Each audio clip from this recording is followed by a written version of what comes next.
And like has been said, we need to put a spirited campaign around it, like the Momonyoko campaign. This time round, it is the one for greening the country, and we welcome the support and partnership of each and every one of us. Thank you very much, and I wish all of us fruitful deliberations going forward. Thank you.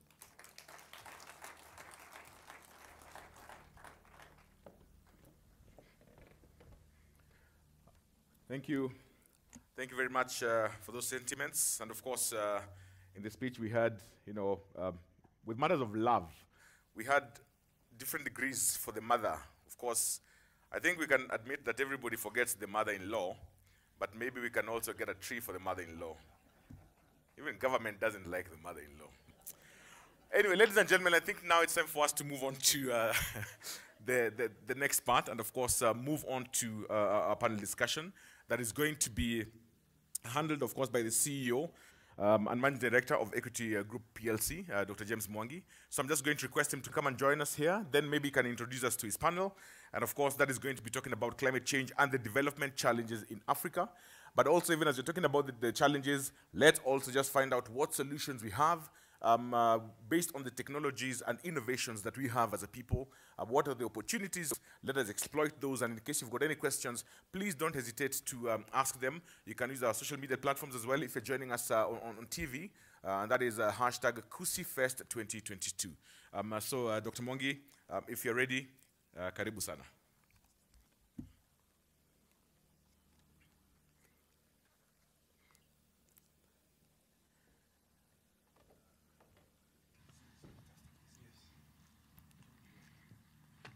So, of course, just coming off the back of COP27, of course, His Excellency made a very passionate speech in Cairo a few weeks ago, and of course, threw down the gauntlet the international community when it comes to the pace of some of the reforms, because you're talking about 25 years post-Kyoto Protocol. Where are we now? And of course, with the adverse impacts faced in Kenya, in the Horn of Africa, and of course, in the entire continent, this Kusi Ideas Festival could not have come at a better time. So, Daktari, karibu sana.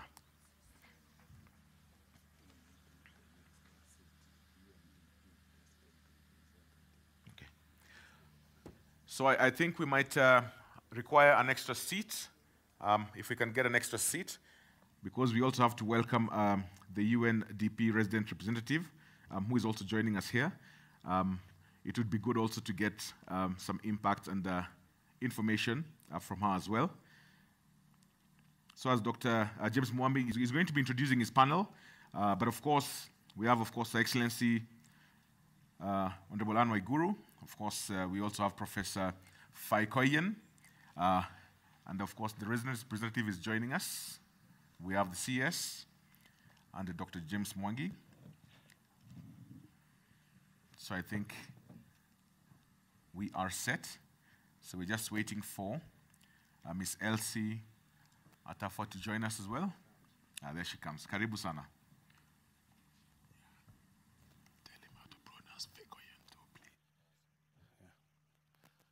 Thank you, Elsie. If you could join us.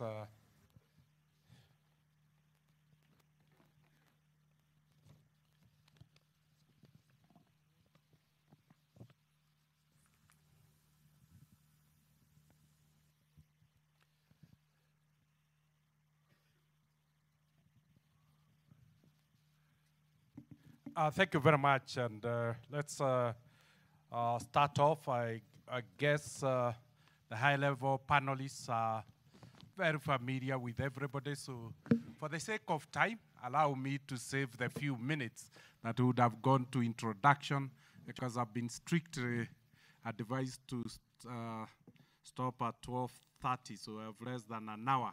So let's get to the basics, Professor Patrick, and help us really differentiate between climate change and environmental change. Well, thank you so much, James. Before I get to that particular question, I just want to say, first of all,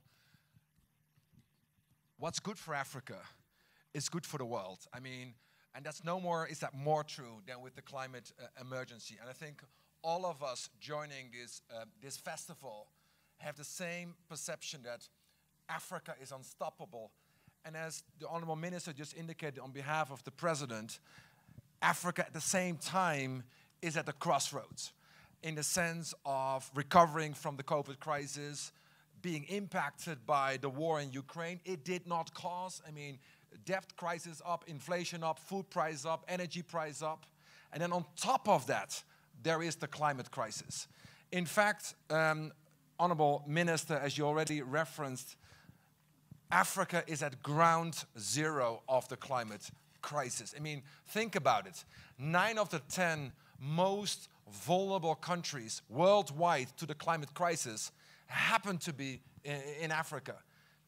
Less than 3% of greenhouse gas emissions are emitted from Africa. So there's a profound moral injustice in the global system vis-à-vis the climate crisis, which has to be addressed. So in essence, for me, that was the backdrop of COP27 a few weeks ago in Egypt, indeed.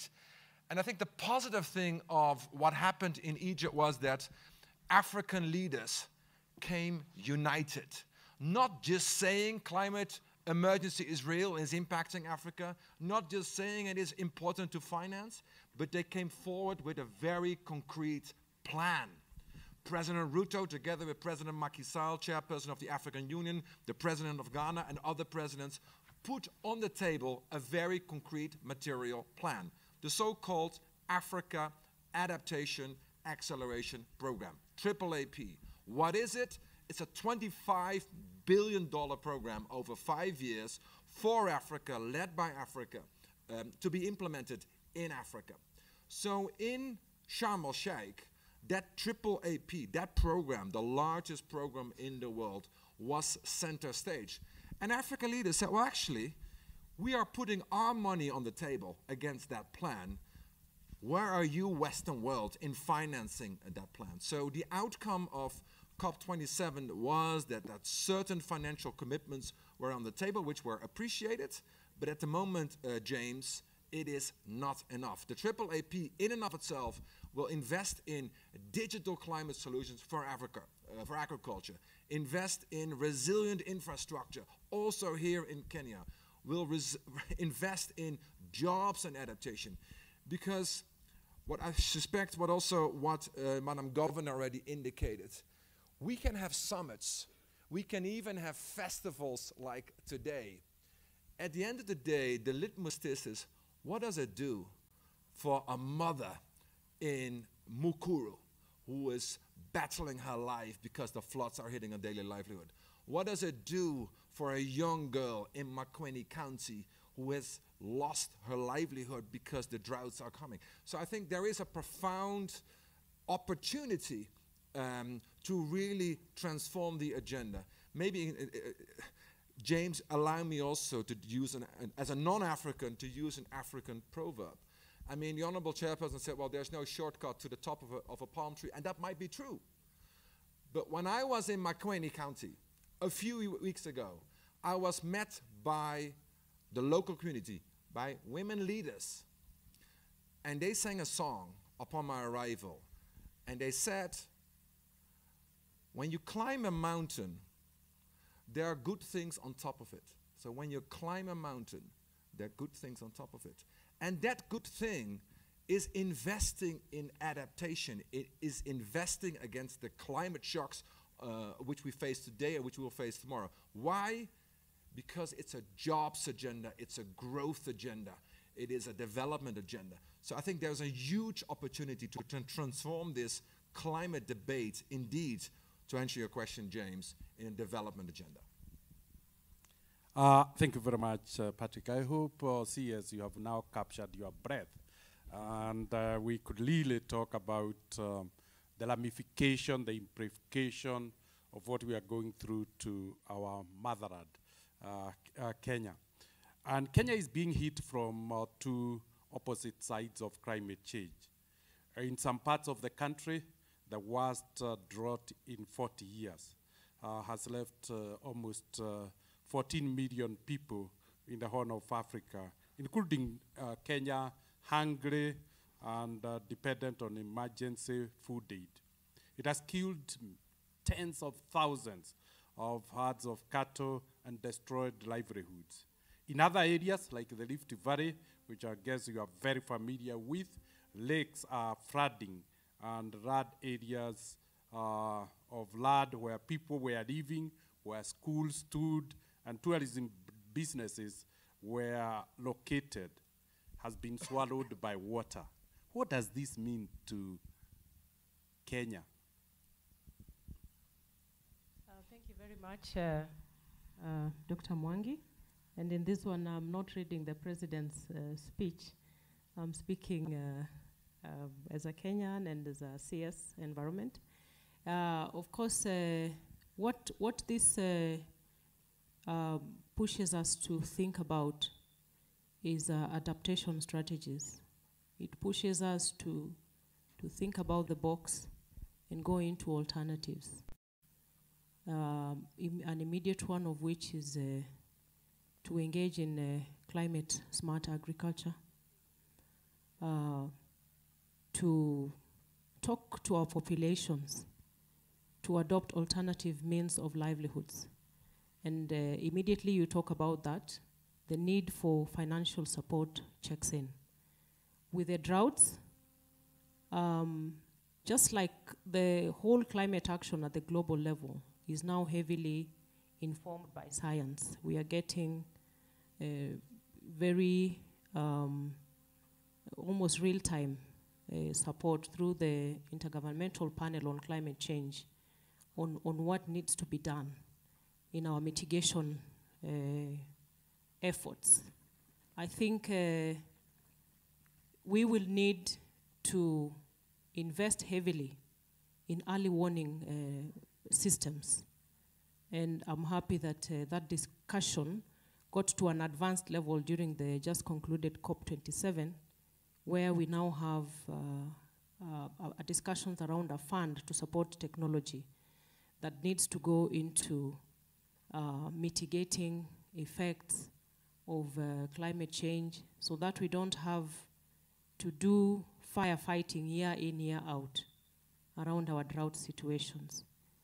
We have a lot of water around us, and in the government's manifesto, we are talking about very instrumental reforms that need to go into the water space, so that a lot of water that we have around us should not be for catastrophes where it deals as blows in terms of droughts, but we turn it around to make sure that we have sustainable livelihoods that can be supported throughout the year. And the whole discussion about climate financing, I'm happy that the Global Center on Adaptation is here. That cannot be overemphasized. The need for financial flow to go towards adaptation, mitigation. The global goal on adaptation, again, is a positive that we picked during the COP27 that we are now pushing towards actualization. We need to unpackage the new fund around loss and damage so that we have a clear, transparent framework of funding that translates into action. Thank you. Patrick, CS has introduced two concepts, adaptation and mitigation. Do you wish to differentiate the two for us? Well, that's basically climate talk. And if I try to explain that to my children, I'm working on climate, on mitigation and adaptation. Nobody understands it. And I think that's actually the problem, part of the problem, right? We need to do a couple of things. One, we need to lower our carbon footprint, of course. But at the same time, we need to prepare ourselves for the shocks, which we're already experiencing in a 1.2 degrees warmer world. What have we learned from the IPCC report was released recently? That we will hit 1.5 no matter what we do by 2030. But that's 1.5 degrees warmer on average. That might be much higher in Africa alone. We're seeing the impacts of the current reality today. Let's imagine how 2030 would look like. So the call to the world is to lower the carbon footprint, i.e. mitigate, and at the same time reduce the impact of climate change, i.e. adapt.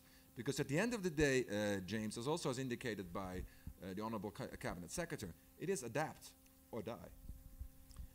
Cabinet Secretary, back to you.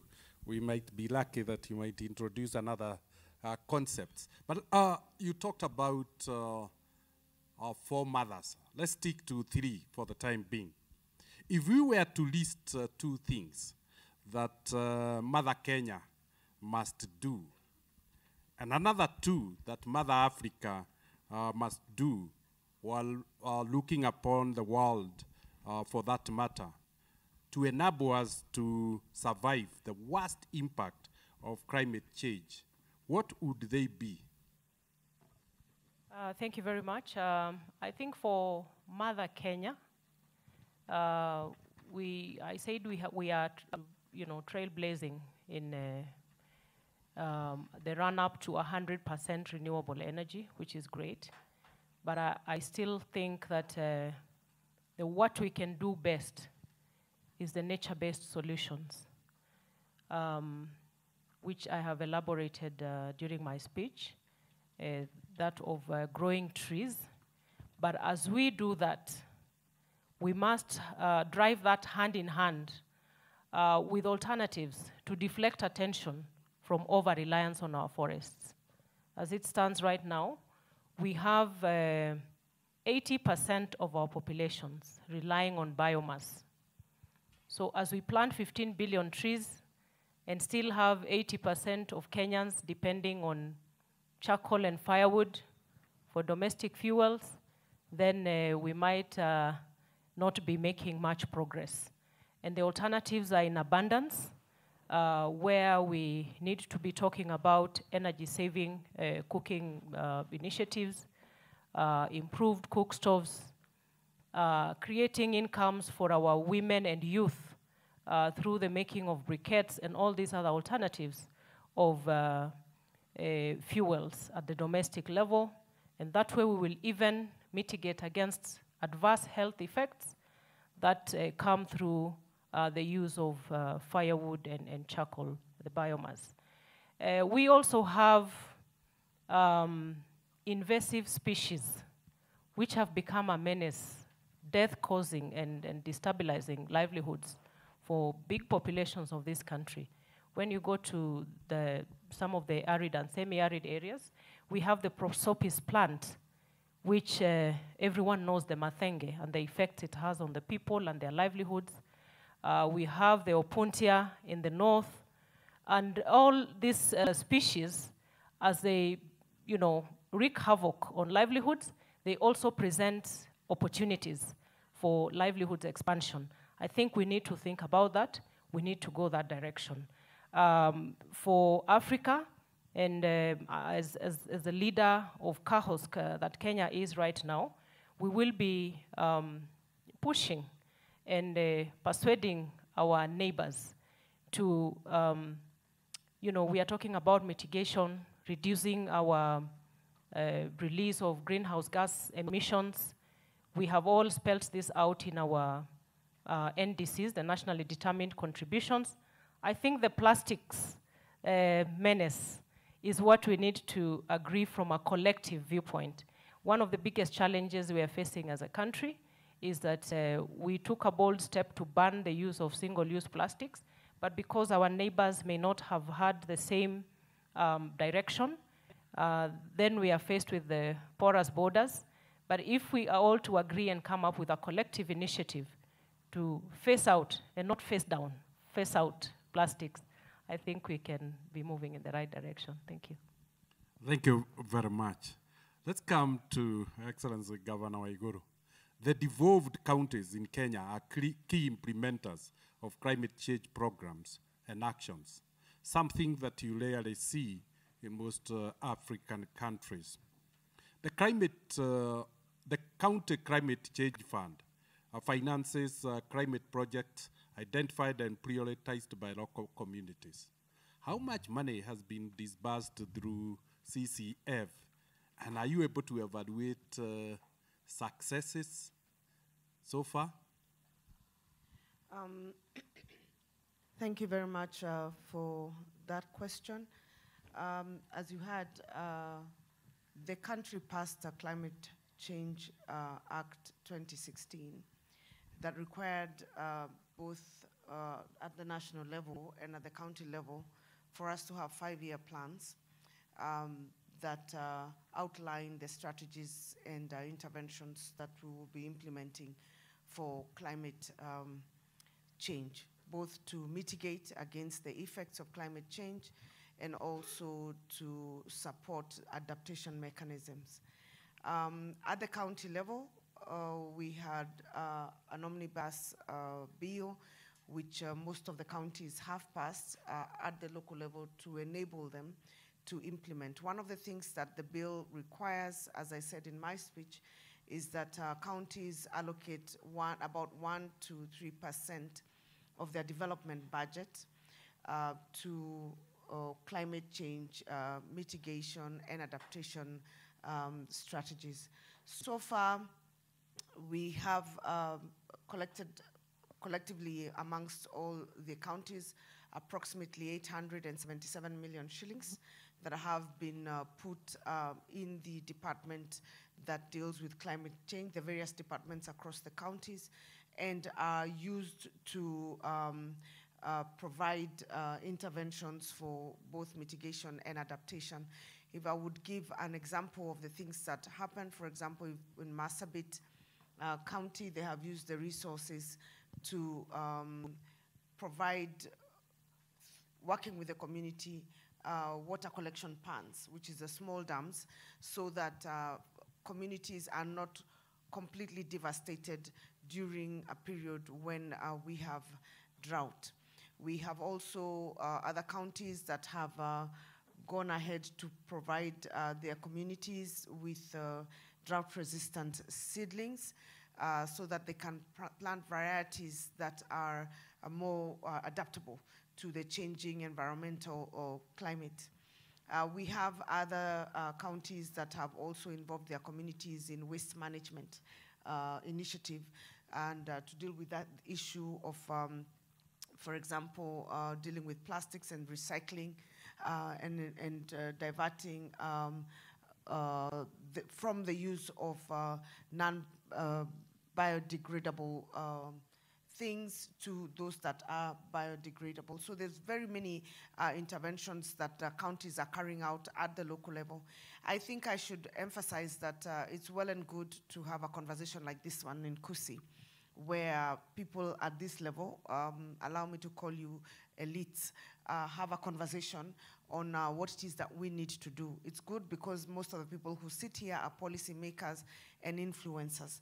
But the actual implementation with regard to mitigation and adaptation has to happen at the subnational level, which is at the county level, and even for us, have to go way below the county level, to the sub-county level, and to the ward level, to the communities. These communities will need a lot of education to understand what do they mean by climate change and how does that affect me. I'll give you an example of one of the examples I gave even in COP27 when I was asked, how do I see the climate change having affected me personally? When I was growing up, we have this river in Kirinyaga called Nyamindi River. In fact, it was in one of our geography books as one of the largest rivers in Kenya with a lot of water. If today you cross the bridge of Nyamindi River, and I cross it every time I'm going home, when I'm in the county going to see my mother, you will see the gorge and you will see where the water levels used to reach. And then even when it has rained, we never get to anywhere near what the water levels were. And this river flows directly from Mount Kenya. And it's not the only river. If you look at the other rivers around our counties, you will see very many that have dried. If you just drive, when you're driving through the road towards Nyeri, just look at between Keno and the Sagana River. There are quite a number of rivers that we knew when we were growing up had water.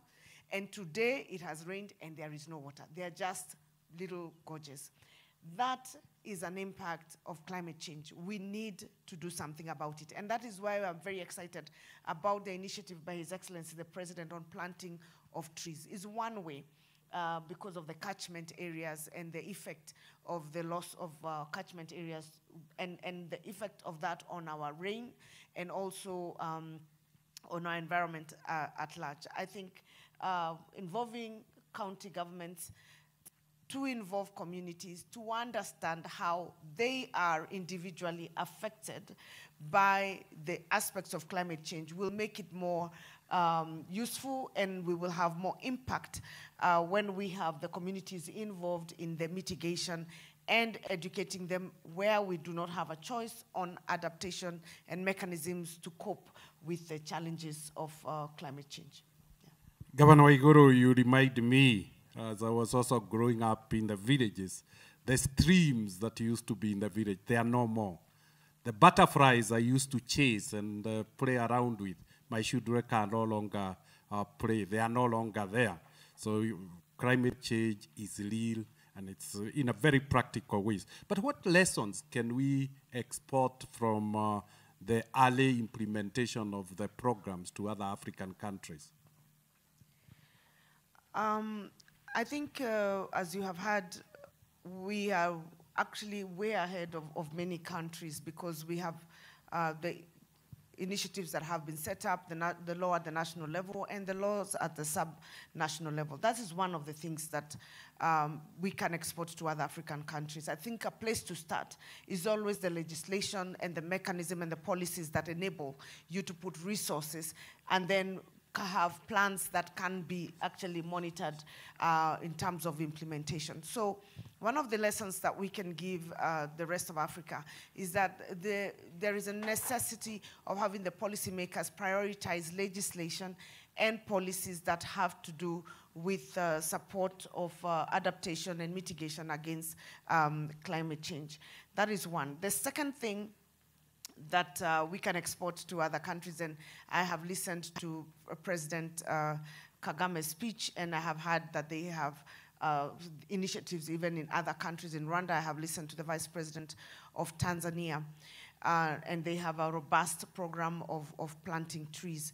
I think one of the things that Kenyans can export to Africa is our enthusiasm to do things that are exciting. Kenyans, like, we are very enthusiastic generally about things that are exciting, and I think that is why the minister would come up with initiatives that will get Kenyans involved, like the mothers, planting trees for mothers. If you tell Kenyans to plant a tree for the mothers, they will plant trees for mothers because they place mothers in a very special place. If you tell them that on Christmas Day, instead of having to cut trees, let us decorate a live tree. I'm sure we are going to be seeing very interesting trees decorated this Christmas season, because that is how Kenyans are. We are enthusiastic about getting involved in things that are of positive nature, and that is one of the things that I think we can export. But more than that, I think the initiatives that we are implementing at the sub-national level with our communities, and especially our leaders, our governors are getting involved at a personal level to ensure that their communities that they are serving are educated through civic education initiative. That is one thing that is very unique with Kenya. Public participation is a very unique concept to Kenya, and I think it's something that we can export to other countries in Africa to engage their communities in this initiative so that all of us own this challenge of climate change and find ways to adapt and also to restore, as Waziri said, that we will continue to plant the trees the way we are. At least we will start the healing process of the effects of the devastations that we ourselves have brought on ourselves. And I say that not just as Africans, but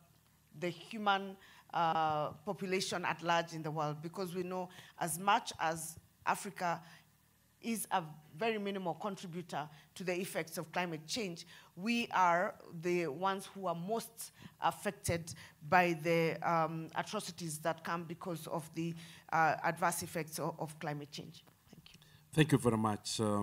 Elsie, we have heard from technical experts, we have heard from county, central government. This issue goes beyond an individual organization. UN and particularly UNDP, is very well positioned to play a catalytic role, to use its gravitas to mobilize the entire universe to one single purpose. We witnessed huge achievement in Egypt, COP27. There was the establishment of Loss and Damage Fund to give financial assistance to countries that are most vulnerable and impacted by the effects of climate. Part of the idea is that these countries that they suffer most from fallout of climate change and hardly contribute anything will be supported. What was your take when this resolution was passed? So first of all, can you hear me? Mm-hmm. All right. First of all, let me bring you greetings from the Pearl of Africa, Uganda, and to also thank the Nation Media Group for inviting me, and by extension, by inviting the United Nations Development Program. Dr. Mwangi, I also can say we are friends. So, Mr. Moderator, I also have friends here. Yeah. Perhaps before we get into the conversation of what my reflections are on loss and damage, I think it's quite important to frame the conversation from a development point of view, because it's quite important that we are together when it comes to the intersection between climate change and development. And I think that was part of the broad conversation that I was supposed to speak to. But I'll come back to the loss and damage question. I draw a lot of inspiration from the CS, and I draw a lot of inspiration from the governor as well when they're talking about rivers. And let me start off with a story about the Renzoris. 2 years ago now, we have been supporting expedition to the Renzoris, and arguably one of the most beautiful mountain ranges on earth is in Uganda. And I know you have the Mount Kenya here, but I can say that it's equally beautiful. Now, the glaciers are melting. And somebody will ask, but what has it got to do with us? The glaciers melting. And I'm trying to position the conversation around development. With the glaciers melting, obviously, we know that those downstream who are dependent on the glaciers for agriculture are being impacted. We know that that mountain has a great potential for tourism. When the glaciers go, your tourism will be impacted. We know that those who grow coffee, Arabica, in highland areas, because of the warming temperatures, you're going to be affected. So there's a trade dimension to it. And we know that because of the melting glaciers, we have floods where floods are not supposed to be, okay? Taking away schools, taking away health centers, and therefore you see loss and damage. Now, what am I saying? All I'm saying is that there's a clear intersection between climate change and health, climate change and trade, climate change and food security, and many more. And therefore, from a developmental point of view, because I know most of the time we decouple development from climate change, it's one and the same. And therefore, there are imperatives for Africa. And I'll come back to your loss and damage question, because I think we need to situate the conversation as a whole. Now, having situated the links and the nexus between climate and therefore development, what does it mean for Africa? What are the imperatives for Africa? And therefore, we come back to the loss and damage fund. What does it mean? Now, you would need a fund like that ultimately to push certain agendas, not only on loss and damage, agenda on trade, for example. There's clear interlinkages, particularly when it comes to the Africa Free Trade Continental Area Agreement, where you need to be able to drive funding to even address the impact of climate on trade. You also need to do a lot of things when it comes to how do you use funding from that instrument, for example, to address your energy question. In Africa, for example, I think global funding to Africa in renewables is only 2% out of the entire funding that is coming to the region. So that becomes very, very important. You also need that to respond to your adaptation question and also resilience question. And therefore, coming back to the reflections, Dr.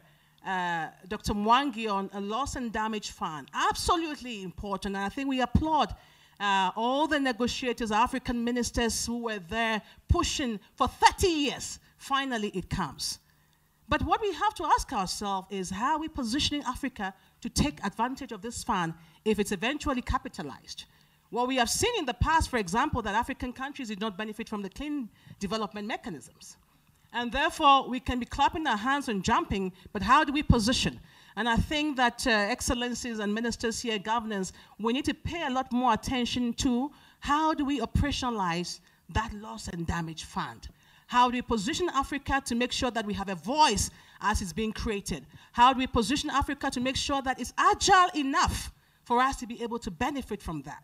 And I say that in case because also when you look at even the whole conversation we are having on carbon markets, for example, the markets are there, but if we don't take care and we don't align our regulations and our laws and our policies, we may not take advantage of the carbon markets. And that same holds true also for the loss and damage fund. So in terms of reflections, generally speaking, I think this offers an opportunity for us to drive the adaptation agenda, to drive the resilience agenda, to really make sure that when the rains come and the floods come and your roads are destroyed and your hospitals are destroyed and the schools are destroyed, then how do you have a fund that helps you to assess and to be able to remedy the damage that has been said? So overall, these are some of the reflections, but of course, I hope that I can speak to some of the major issues around climate for development that is quite important for the Africa region. Absolutely. We must see this as a huge opportunity for development so that we proactively.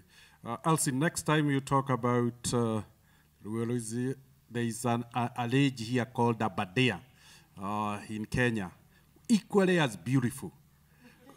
What would you say to the skeptics who have already thrown wax in the spans saying, we have seen this before? Is really they are going to be funds that will flow to the low-income countries? I mean, talking about the skeptics on loss and damage or skeptics on loss and damage? Yeah, loss and damage. Listen, I think when the Mr. Kiboro, okay, because the Ugandans do chi, so I wasn't quite sure. Yeah, when he spoke about why the Kusi ideas, he talked about Pan-Africanism, reimagining, and I think we need to take a step back as Africans and not to be spectators or not to be lamenting. We need to position ourselves as Africans. I think for me, that's what I'm going to say. Positioning ourselves means that we need to be engaging in that process around the fund operationalization, utilization, capitalization, who is going to put in money. And for example, when the definitions are being done and saying the most vulnerable countries, who are the most vulnerable? You know, we know Africa is the most vulnerable, but how do we position ourselves for that?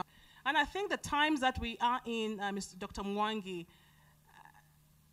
Africa, I'm a scholar of international relations, okay? Countries have permanent interest and not permanent friends. Africa needs to look at its interest within this loss and damage fund. And therefore, what would it take for us to take advantage of that? That would also mean, like I said, we need to look back at our institutions, our national planning authorities, our environmental protection agencies. How are they positioned to be able to, because there's going to be a lot of science. How would you demonstrate that because you have loss and damage as a result of climate change? How would you demonstrate that? There's a science to it that we need to prepare for. So obviously, there's a lot more that calls for us to work together as government partners, policymakers, civil society, research institutions, our universities, and many more to look into that. But I don't want us to narrow the conversation, Dr. Mwangi, on loss and damage, because I think coming to the Kusi Festival, there is a lot more to financing for Africa beyond loss and damage. And there are a few of them that I wanted to highlight, if you may. For example, I think I talked about the issues around carbon markets. That is very important. When His Excellency Paul Kagame spoke, he talked about the fact that we have a lot of things. We have forests, we have peatlands, we have wetlands, and all these things are there. And how do we use this to position Africa, for example, on the question of carbon pricing? Because the markets are there, but some African countries are getting $10, somebody's getting $35. How do we aggregate our full potential as African to be able to influence the price setting? How do we look at joint registries, for example? How do we make sure that we have joint pipelines, regional approaches to some of these things? So let's not narrow the conversation too much to the loss and damage, because I think this is going to come into the pipeline perhaps 5 years, 10 years from now. And therefore, what is before us in terms of financing that we can take advantage of? And I think the carbon market is one of those. The second one is also really around adaptation financing. We need to push for that, for the adaptation fund. But beyond that, how do we use public finance, for example, to leverage some more from the private sector? How do we use our nationally determined contributions as a locomotive to be able to leverage more financing into the work that we do? And these are spaces that we need to reflect on: adaptation financing, carbon markets, but even creating wealth within the continent is also a source of financing for us. Look, if you take issues around green minerals, for example, African countries are sitting on lithium, ore, graphite, rare earth. The last thing we want is that our sand is taken elsewhere, processed, and brought back to us in lithium-ion batteries for us to buy. How do we create wealth? How can Kenya partner with Uganda or Zambia or DRC that sits on a lot of these things? And I know that a lot of private sector colleagues here, including yourself, Dr. Mwangi, from Equity, we need to start reflecting on how do we create wealth within the continent to be able to also address some of our climate needs so that we don't export our wealth and import poverty. Because I wanted to build this linkages so that we are not quite narrow in our reflections around financing. And then I think finally, if I may, we need to look at new instruments, including on insurance and risk financing, which becomes very important when we start the conversations around disaster risk reduction. And I know earlier on, I think, Honorable Minister, you were talking about the need for early warning systems, climate information, and all that. That is very important, but can we design schemes, for example, that when the droughts come, the insurance kicks in from the private sector? These are spaces that we need to start reflecting. I hope that Kusi will be able to take some of these conversations forward. Thank you very much. Thank you. Also, a really great passion there. Give it to her. Yeah, thank you very much. I came all the way from Uganda, so you better give me a round of applause again. Yeah. On a lighter note. And looks like the private sector has really been challenged. Peter, it looks like my panel didn't have the private sector. Can I ask for a mic to be given to you and see whether you can respond to that challenge? What is the role of the private sector in this conversation? Thank you, eminent panel, but also thank you, James, my colleague in private sector. I was about to ask you, what challenge? I think the first thing that I say from private sector, and we normally think about it as CEOs in private sector, as operators in private sector, we cannot succeed in our businesses if our communities are vulnerable or our communities are affected. And we know whether that is around all the elements that have been spoken about affect our communities. Today, the drought, which James and I are in a committee which is responding to the drought, is affecting half of the counties in this country.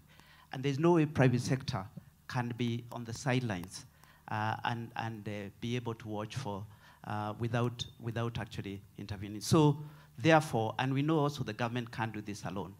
So therefore, we need to partner with government, both national, but also private and also international. I was at COP27, and I'm going to be making a few comments about my observation from there. But for me, it's about coming together and speaking with one voice, making commitments that potentially are science-based. In most cases, if we are able to measure. Certainly within our business, Safaricom, we go for science-based commitments. Hitting some of those areas that have been spoken about, whether that's planting trees, commitments around mitigation, but also much more commitments around adaptation. We can bring innovation, we can bring technology, we can leverage our muscle through the networks that we have to drive the reach of community for the financing that is available. So for me, it's about commitment, but more importantly, about action. It's only if we act, and we act together with local community, that we'll be able to deliver the outcomes we want. Thank you. So it's good to hear. The private sector has gone beyond profit, has gone to beyond planet.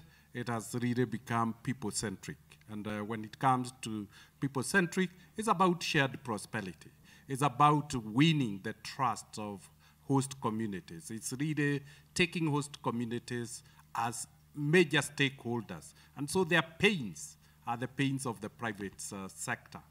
When we talk about half of the country is in drought, it means half of our customers are affected. So there is a direct correlation. And as we think this conversation, it goes beyond the central government, it goes beyond the county government, it goes beyond the development institutions like UNDP, it goes beyond centers that are leader focused. But your voice here may count.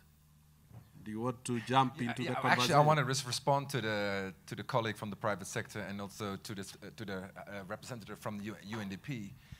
As an extraordinary pragmatic person I am, my main question is, show me the money. Because we heard about we need commitments and commitments and commitments. Well, actually, there are commitments. There are commitments since 2009 that $100 billion will flow from north to south each and every year. Reconfirmed in 2015. How much money is flowing now? 80 billion.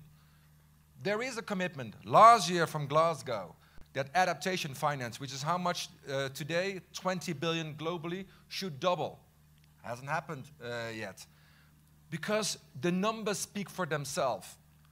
What are the adaptation finance needs for the continent, for the African continent, based on the submission of country programs, such as in Kenya? If you add it all up, what is that number? $51 billion a year. How much money is currently flowing to that agenda today? $11 billion. So there's a massive gap, increasing every single year of $40 billion. And indeed, the private sector needs to come in, particularly on adaptation, because at the moment, it's only 97% comes from public sources, so just 3% from the private sector. So for me, it is, we can make commitments, and new commitments, and indeed, as the colleague from UNDP indicated, a new facility on loss and damage. Let's not hold our breath too much, right? That facility, it doesn't exist yet. It's still under negotiation. We had something similar 20 years ago. A breakthrough, an adaptation fund was put on the table, was agreed. 20 years later, how much money is in that adaptation fund? In total, $1 billion. Well, if you compare it to the scale of what is needed, I think there's quite an issue here. So I think Africa, as it is tired of waiting, yes, of course, it should partner with the global north, because it is, quite frankly, James, if I may say, be a slightly more explicit, it's a travesty that the Western world is able to mobilize $20 trillion overnight to invest in the COVID crisis within the OECD and cannot live up to the commitments which they've made year after year after year. So my bet, my suggestion is that Africa should continue to lead the way, as Kenya is, quite frankly, the global champion on climate adaptation. There are two things which I think, just using the metaphor of the Honorable Minister, what we can learn from Mother Africa. One is to unleash its youth. Indeed, Africa is the youngest continent. And as a recent Humboldt graduate myself from the University of Nairobi, I know how much ingenuity, how much boldness there is within the youth constituency in Africa. That's why I'm delighted also just to point out to Aramid, sitting somewhere a little bit hidden. Aramid, please stand up. Aramid is leading on a very important initiative, the Youth Adapt Challenge. What is that? Very short. Indeed, applaud for Aramid, because what is it? It is supporting young, particularly female entrepreneurs in Africa to invest and bet in climate adaptation. There are extraordinary good examples here in Kenya, across the continent, of young entrepreneurs. Let me give you one example. Here in Kenya, close to Nairobi, there is a young entrepreneur, Caroline. See, her business is what? Selling drought-tolerant seedlings. But she said, well, now I have a little business, but actually I want to grow, I want to scale. This has to go to scale. I don't know how to do that. So this youth challenge gave her $100,000 to grow her business. So I think there is massive opportunity on the continent to drive this agenda. The second and last point, James, is also to mention Mother Africa, its virtue of the capacity of listening.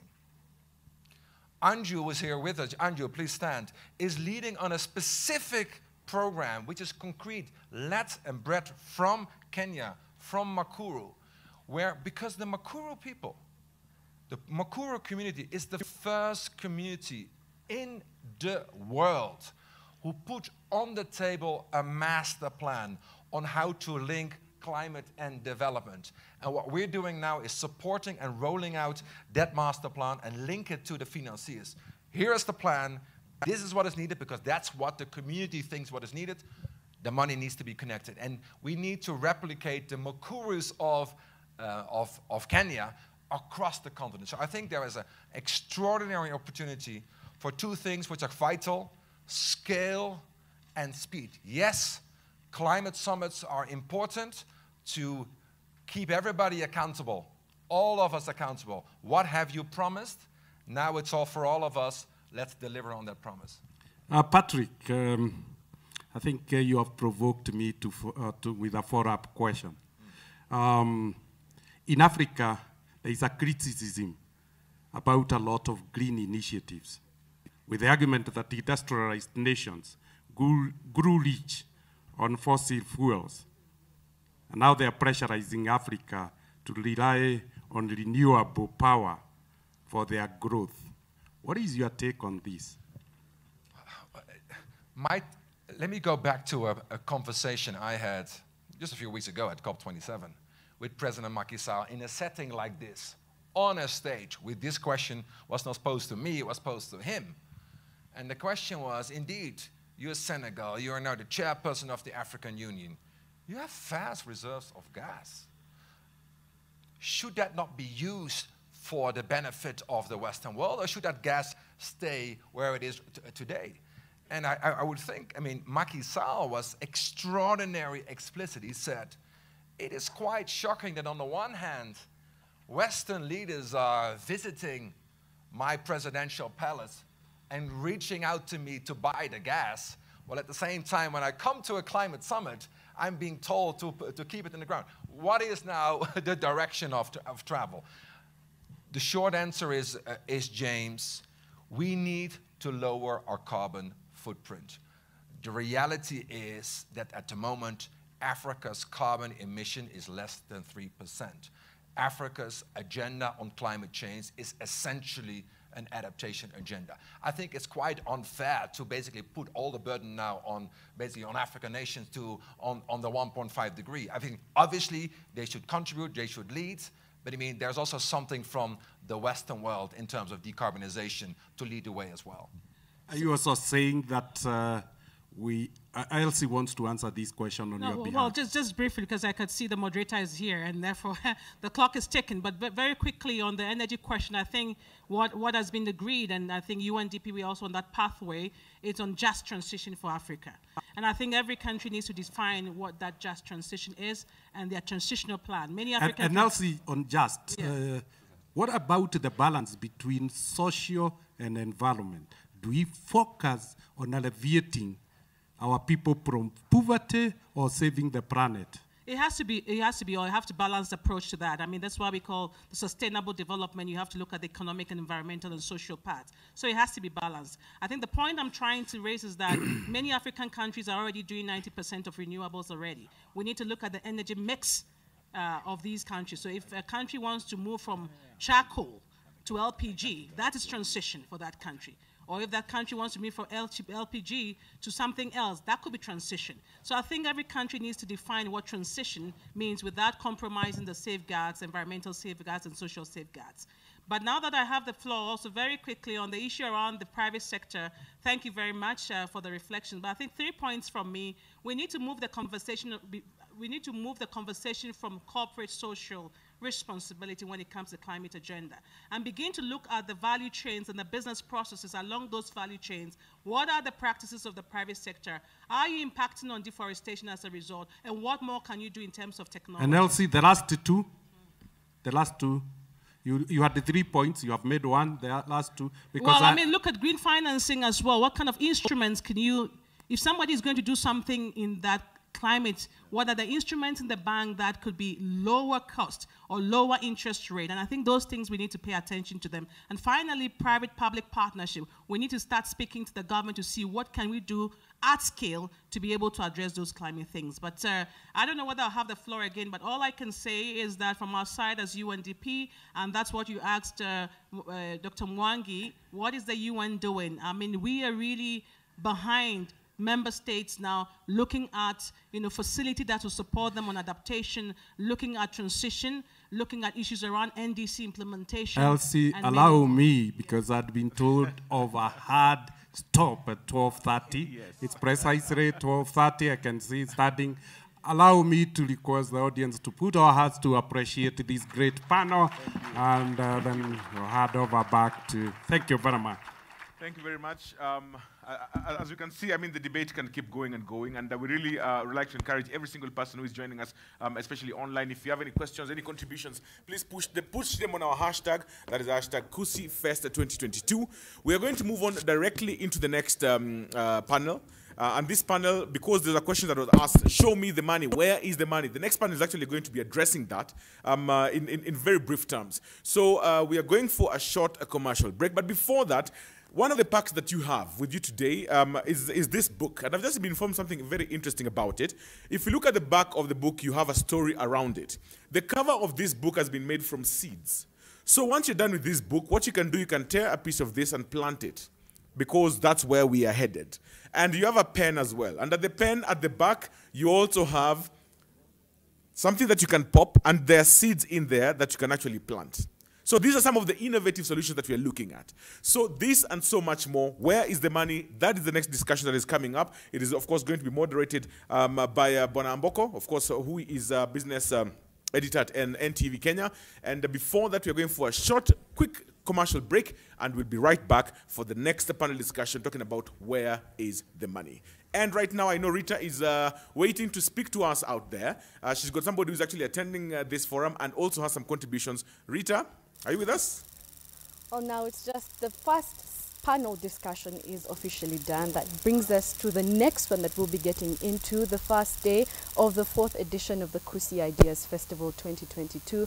Now, there are those that are joining us, the participants joining us virtually. You have been reminded that you can always use the hashtag KusiFest2022. We also have participants who are joining us physically, and one of them is joining me right here. Good morning, actually good afternoon. The time has gone by so fast. Yeah, good afternoon. Your name? Yvonne Yokabi. I work for UNDP Kenya as a climate change specialist, and I'm happy to be here today.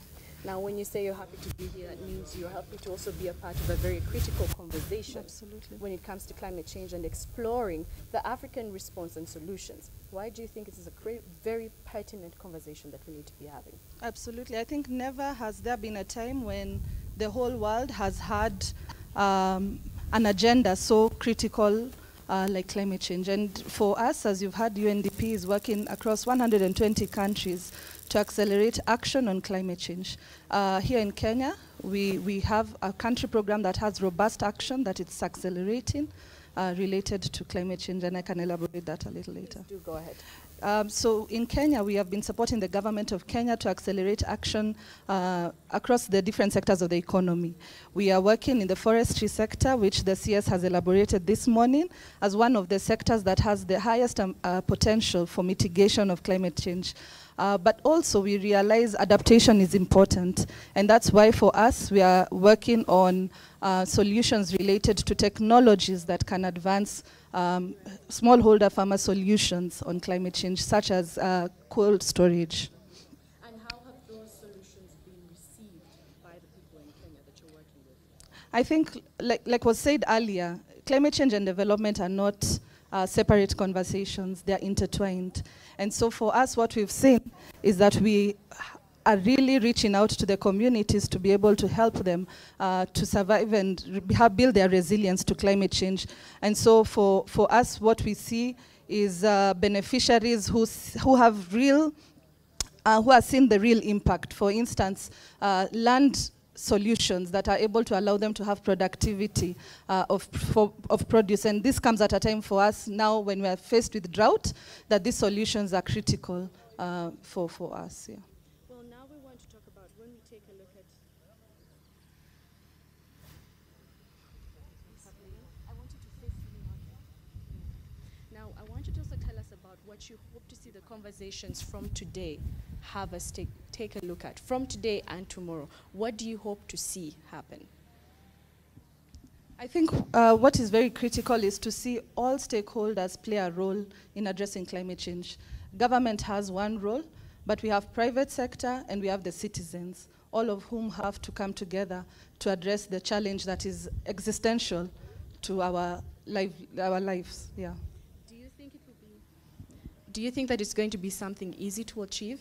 Because we also have to keep in mind the mindset. You have worked with people, you have brought solutions before, innovations, the acceptability of the public to the new normal that we're telling them even when it comes to their day-to-day life and change. It's not going to be easy, but I'm an optimist. It's possible. So we all just have to put ourselves at the point where we stand with a lot of positive attitude and ensure that everybody plays their part in a matter that, in a way that is urgent, because it's necessary for all of us to do so. Would you point out just one thing? Is it a lifestyle thing that will need to change? Is it also just simply how each and every young person or the next child that perhaps is going to be brought up, that they might need to be a change in mindset to, apart from the innovations?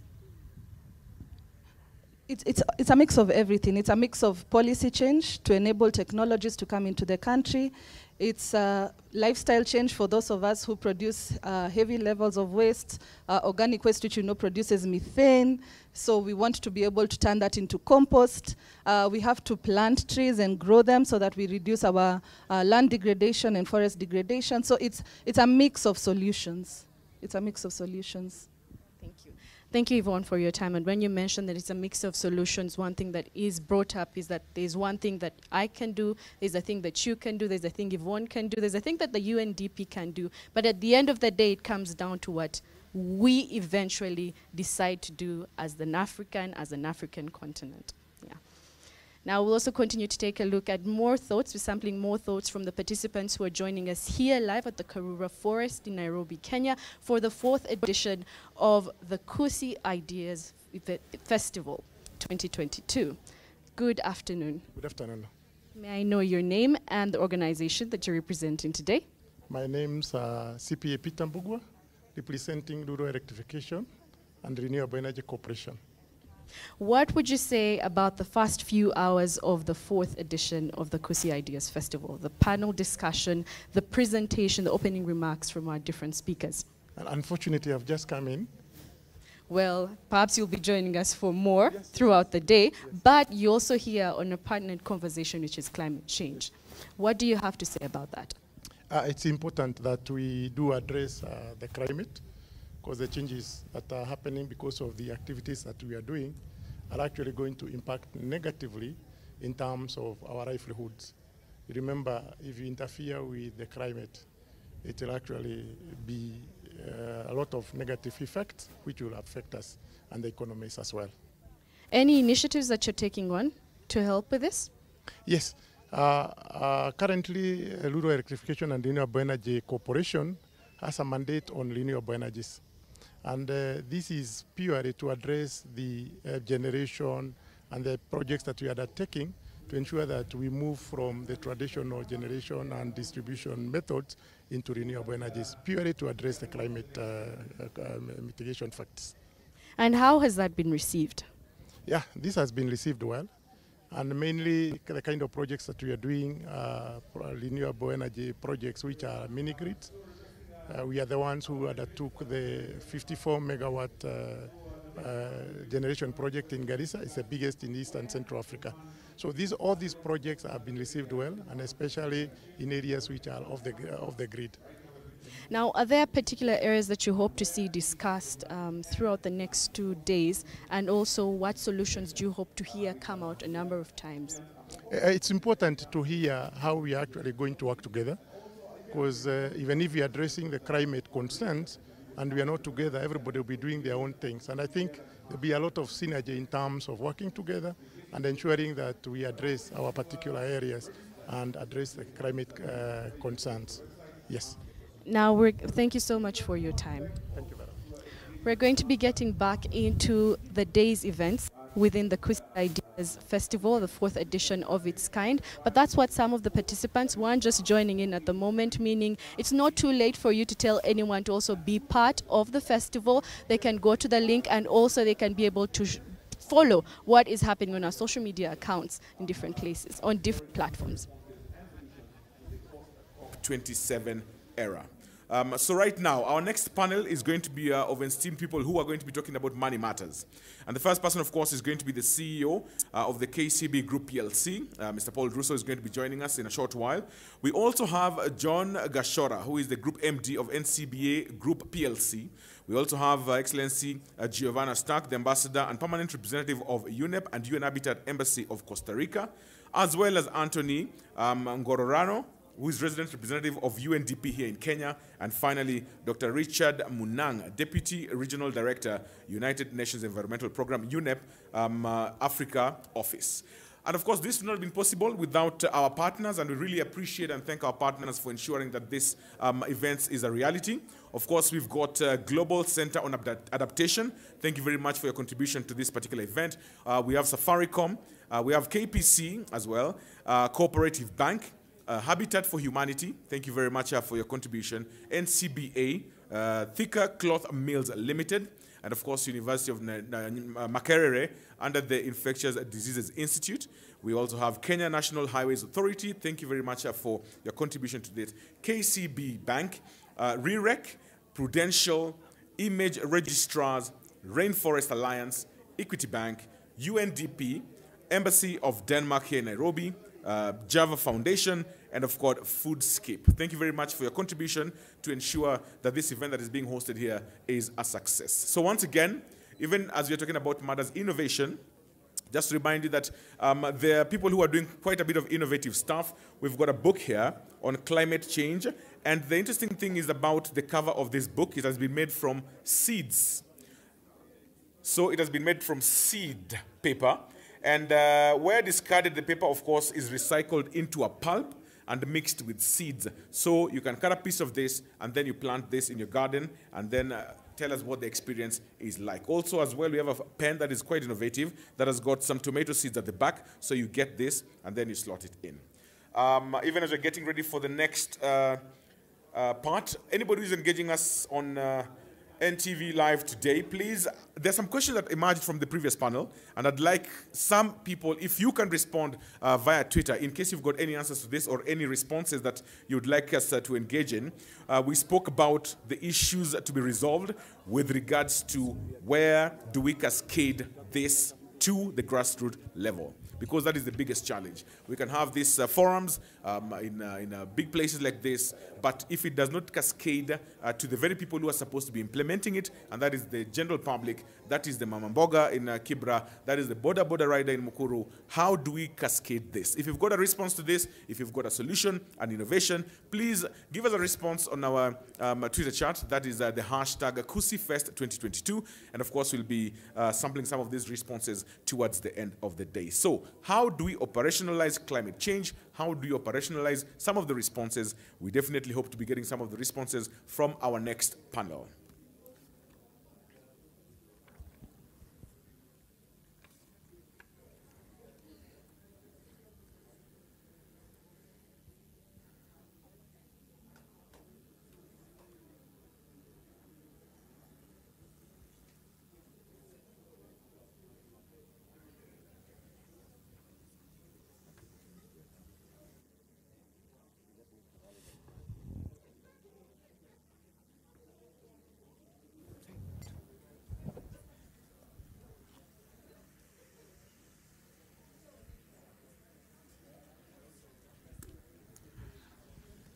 So Bona, Julians, maybe even as people, are getting ready for the next session, between you and me, where do you think the money is? Maybe I can sit here and pretend to be a panelist for 2 seconds. Where do you think the money is? The money is both in the public and private sectors. Uh-huh. I think the question is how do we crowd it in, especially from the private sector.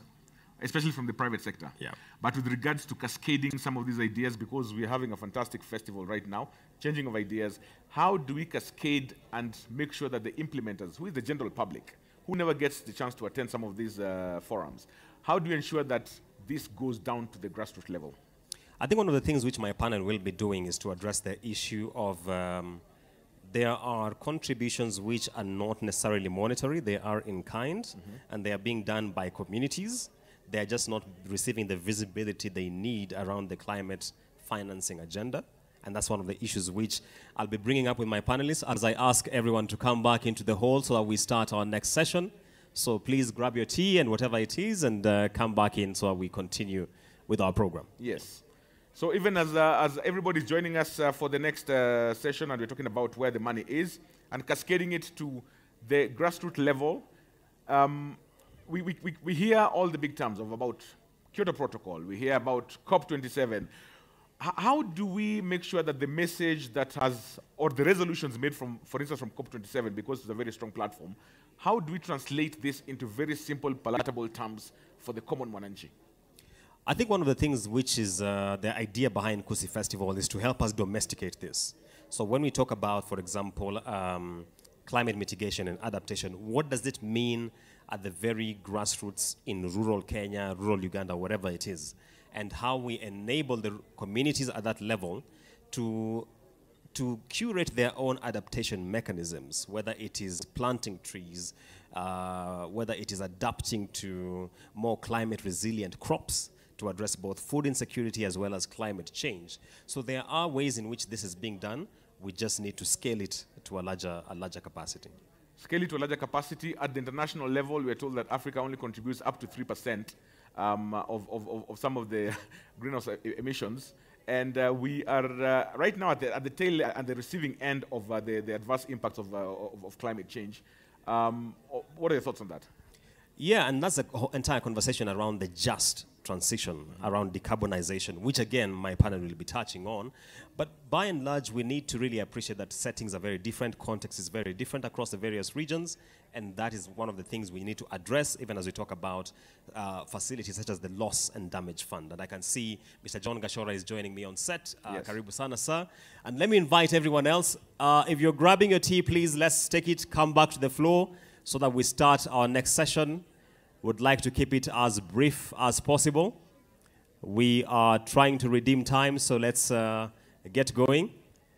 I can see Mr. Paul Russo is also here with us. Karibu sana. How are you? Karibu sana.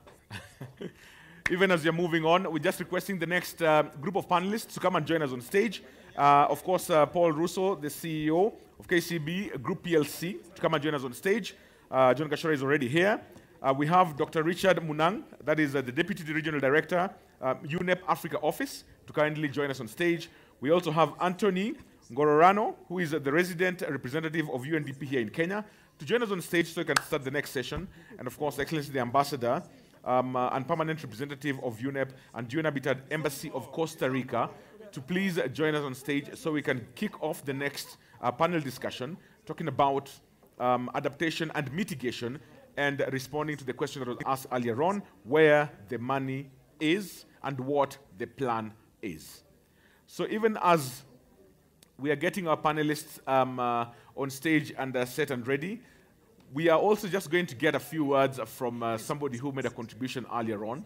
We will be looking forward to hearing from the CEO of Safaricom PLC, because talking about matters innovation, I don't know if at one point we can coax Safaricom into doing something with the environment and all these issues of bonga points. If we can, I don't know, plant a tree and get more bonga points or something like that.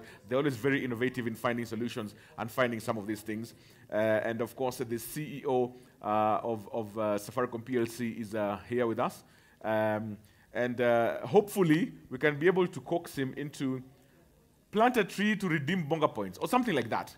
They're always very innovative in that respect, and I'm sure Safaricom can always find a very innovative and confusing Swahili word that we don't readily identify to give us a good platform for us, to think about matters of innovation.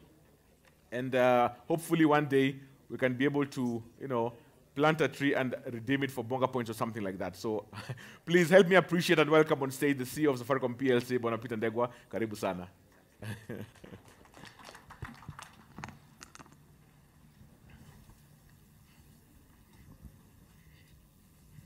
So thank you, MC. I don't know whether I should call you my friend. At least I can say for sure that the MC is my friend. So thank you for that. I want to acknowledge the presence of the Honorable Cabinet Secretary for Ministry of Environment and Forestry, Honorable Soipan Tuya, the presence of the Governor, His High Excellency Anne Waiguru, who is the Council of Governors Chair, but also Kirinyaga County Governor, the Chairman of Nation Media Group, but also Dr. Wilfred Kiboro, but also the CEO, my friend Stephen Gitagama of the Nation Media Group, fellow CEOs, invited guests, all protocols observed. And I think for me, let me start by acknowledging and congratulating the Nation Media Group for organizing the 4th Kusi Festival. Everyone has said that this is one that brings together various stakeholders across different sectors on how we tackle issues that are important to society, in particular climate, for this year. With the topic of climate change, the selection of Karura in particular is really very important. I live from near here. I come here quite often, 2 or 3 times a week, either to run or to walk. Probably that's why I am very passionate about this place. I think it was also the chair who mentioned about the history with Professor Wangari Maathai. So it's a great place to be. It is also important to acknowledge that this comes following the COP27 conference, which I was also able to attend. So I'm going to talk briefly about my reflections from COP27. I think many of them have been outlined here by the speakers before and also the panel, but also as context to the panel that is about to go on stage. So for me, there were 4 big areas that I'll go through. But for me, we've had multiple times that Africa contributes the least to global warming, accounting for less than 4% of the emissions. However, Africa really bears the brunt of the climate crisis. So the first outcome that came from the COP27 is the reduction of greenhouse emissions. We need governments, starting with the world most advanced, to uphold their commitments. You had one of the panelists talking about commitments. Commitments are important to global temperatures below at 1.5, already at 1.2. As private sector, if I may say so, as private sector, we need to find a balance between accelerating the sustainable development of our economies whilst making critical contributions to protect the environment. The government has outlined a number of areas, including planting trees, reforestation, increasing the percentage cover. We need to make commitments as private sector. We need to work with key institutions within the ecosystem of both national but also county level to bring some of these ambitions to life. And I was just discussing with one of my colleagues about how we could also enroll schools and support the whole ecosystem so that we create scale. So we can do this by leveraging the continent's vast resources and clean energy technologies and prioritizing green infrastructure. The second takeout was about we need to deliver on the promise of just transition. and I think there was a lot of conversations earlier in the earlier panel about just transition. This simply means greening the economy in a way that's fair and inclusive as possible to everyone concerned, and creating decent work opportunities and leaving no one behind. It's not just about ensuring that we have a transition, it's also making sure that we have a just transition. We know that climate action and the shift to a green economy presents opportunities to upskill, to expand economies, to build business models that create value. But however, this needs to be carefully managed through just transition policies and processes to avoid changes that could result to increased social inequality. For example, by trying to eliminate the reliance on cheap smoking-emitting fuels like wood and charcoal, Safaricom has partnered with a company called MGas to provide access to clean and affordable gas through on a pay-as-you-go model. So using technology, using financing, but also impacting in a way that allows communities to use more green energy. The third takeout from COP27, and probably the most crucial and was also discussed earlier, was around finance. It is estimated that 30 billion in financing is required annually over the next 8 years to meet climate adaptation projects across Africa. And the reality is that we are far from meeting these targets. The good news is that we have made progress in terms of regarding the loss and damage fund in supporting those affected by climate change impacts. However, the debate is when some of that money will be released. So despite this breakthrough, more needs to be done, including fulfilling outstanding commitments, especially on adaptation funding. The second thing is we also need to think about homegrown solutions from a funding perspective and use technology, as we are leaders in technology in Africa, as a community to bring solutions. The private sector also has a role to play when it comes to climate action finance through collaborative and innovative action that complements government and civil society to help build a sustainable and prosperous future for all. Then the fourth one, and the most significant highlight for me when I joined, is when I joined the 50 leading CEOs across Africa who are part of the Africa Business Leaders Coalition to present the Africa Business Leaders Climate Statement. These key corporate commitments on climate action represent the first unified Africa private sector-led voice at COP. This statement informed by the 6 regional roundtables that we held across Africa, Africa from a diverse sectors, including commitments around adaptation and resilience, a just transition and mitigation, and calls for action on the international community to support the Africa continent in these endeavors. Safaricom is honored to be part of the 15 Kenyan companies from across, who are representing Kenya from across Africa, who've joined the coalition alongside other corporates.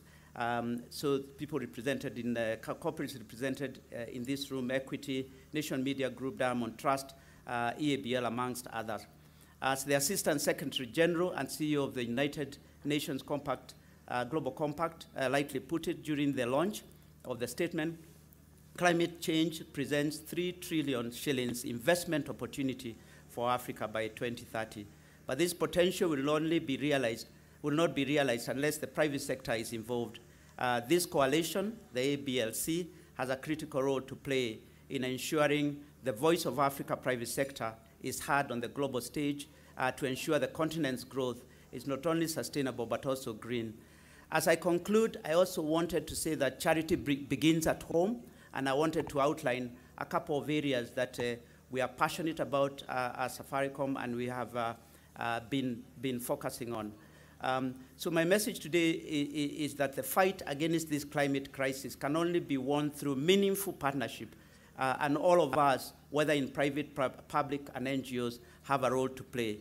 For those of us in private sector, it all begins by managing and mitigating our environmental impact. For example, at Safaricom, we want to become net zero carbon emitting company by 2050. in the way that we are going, we'll achieve that much earlier, and we'll be revising that date.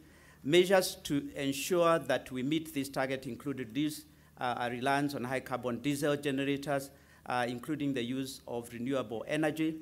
We have about 6,000 sites in Kenya. We intend that in the next 2 to 3 years, we will be able to have put solar across all sites instead of relying on backup generator, in addition to the green energy coming from the grid. So we have also planted 1 million trees in the past year or so, and we intend to plant up to 5 million by the year 2025. We are working with Kenya Forest Association, the Community Forest Association. So it's about making plans that are community-led, that impact community in a positive way, but also practical in many ways. In addition to the Circle Gas partnership, or the M-Gas partnership that I mentioned, we are also partnering with a company called M-Copper, where they provide financing for solar in order for us, for customers across the country, reaching rural households with approximately 1 million households, impacting 4 million lives.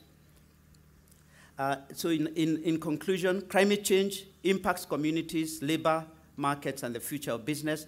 Navigating the transition to a world we all want and need requires the active participation, investment, and accountability from all sectors. Together, let's continue working collectively towards a better world. In the words of United Nations Secretary General, together, let's not relent in the fight for climate justice and climate ambition. We can and must win this battle for all of us. But as I've said earlier, charity begins at home. For private sector, we have to make commitments, we have to create an action, and we have to lead from the front in supporting the agenda so that our communities have a better future, and we also have a better business in the future. Thank you very much.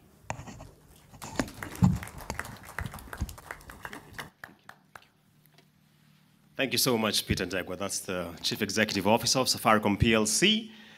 Next on stage, I'd like to invite Mr. Paul Russell of KCB Group. He has assured me he has very brief remarks, and then we usher the panel in.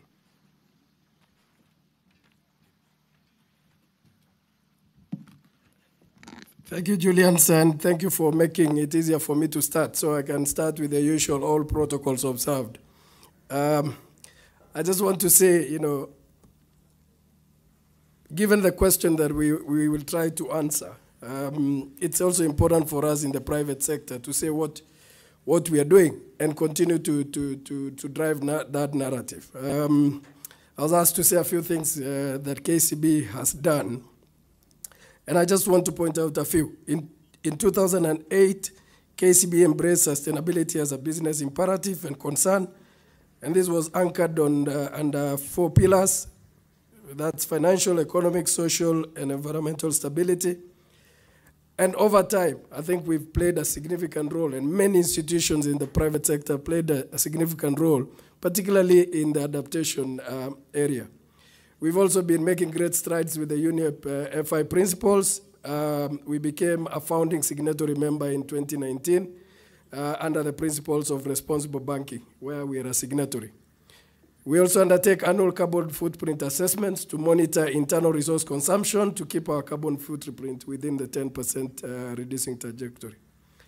We're also mainstreaming sustainable finance. We screen credit facilities. We've screened 336 billion in the last 2 years. And I think this is one area that we must continue to emphasize on, because like other risks, climate change risks, when they show up, I don't think they will give us any signal other than what we are seeing today. Again, and I'm glad the chairman of Kenya Bankers Association, John Gashora, is right here in the panel. In line with the Central Bank of Kenya guidelines on climate-related financial risk management procedures, we, like all other banks, have revised our risk policies to align to that. Just to conclude, KCB was accredited as under the Green Climate Fund with a medium to large category band to advance climate finance to strengthen climate action. This is important we're funding US $50 million to US $250 million under the GCF. We are rejigging again our loan portfolio. And most importantly, as Peter has mentioned, we recently signed up under the Africa Business Leaders Coalition. I don't know why Peter forgot his sister or brother, the Green, when he was listing, to drive that action. And I think overall, for us to deliver on this agenda, it has to be a partnership, it has to be cross businesses, and we must all step onto the dancing floor to try and take certain actions. To close up, Julians, I think the most urgent and important thing for us to do is to get into actions away from the stories. Thank you. Thank you. Thank you so much. Thank you so much, Mr. Paul Russo. And because of that, and I'm told we need to be conducting this business in the next 40 minutes, and then we release the audience for lunch. I will keep this as a fireside chat and not as a panel. Fireside chat, we don't scene set, we dive straight into issues, and we address them as they come. So I will start with my good friend, John Gashora from NCBA Group.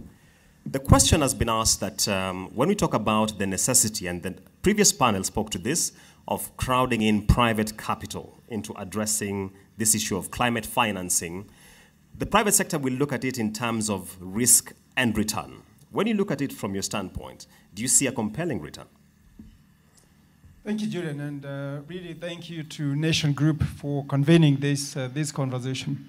I think Peter put it very well. I think the previous speakers who were here talked about the fact that Africa needs $3 trillion by 2030 to combat, to both mitigate as well as adapt to this climate change. I think Peter did not say Africa needs. I think he talked about a $3 trillion opportunity, investment opportunity.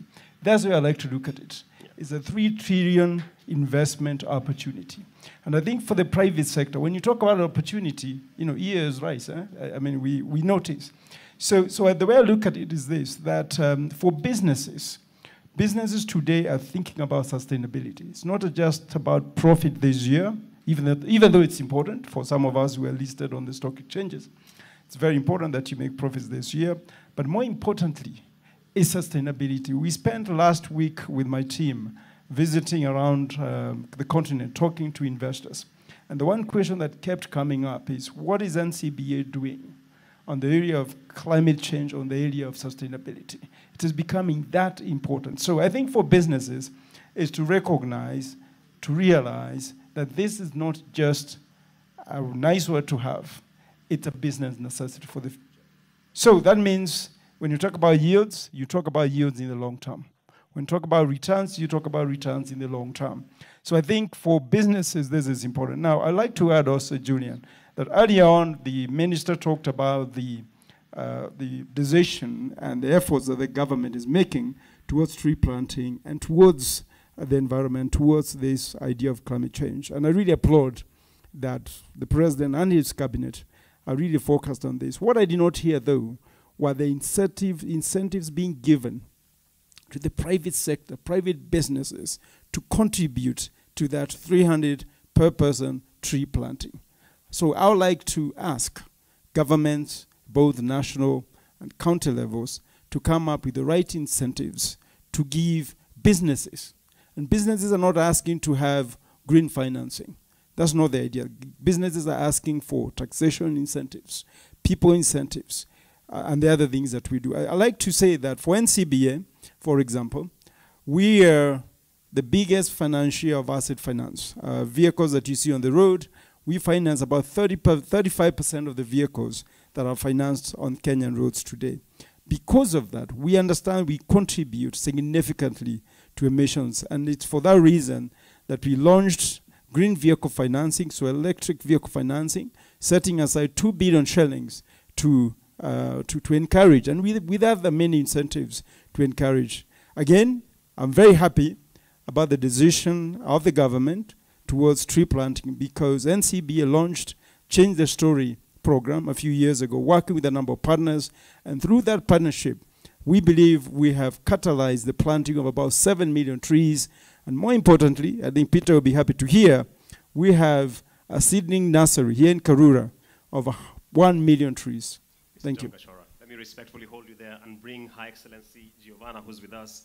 He's spoken about the need for incentives, and many times you speak to players, they'll tell you, we are coming from an environment of a multiplicity of shocks, COVID-19, spillovers from Russia, Ukraine, resource envelopes are quite constrained. How have these shocks changed the climate finance conversation? Well, you want me to go straight into that, but I'm so sorry, I have to do at least a little micro introduction as my previous panelists did, and that is so you can understand the context of Costa Rica. So Costa Rica, we're a very small Central American country where we had a 80% deforestation rate back in the 80s, and we reverted that to our current 52% forest coverage. And this was achieved thanks to payment for environmental services. And it's linked to what the representative from UNDP mentioned about carbon markets. And I can't emphasize the importance of it because it's something that I feel is out there, and that also the private sector and banking should play a key role in that particular part. But at the end of the day, the markets were so bad, we decided to finance our payment for environmental services by creating a tax on fossil fuels 25 years ago. And that was how we created our fund to increase our forest coverage to our today 52%. So linking this to what you're asking about climate finance, I think it's important that, first of all, there are many resources out there. And for example, for us, we committed to a national decarbonization plan, 2018 to 2050, and our national adaptation plan. You need solid public policies, medium term, long term. When you have this, then you have the credibility that you need with the financial institutions. So 2 years ago, we got $800 million from the Inter-American Development Bank to focus specifically on policy-based loans and climate change. This helped us survive through COVID. This finance, which was directed towards climate action, at the end of the day, because of what we all had to live with the pandemics, was refocused.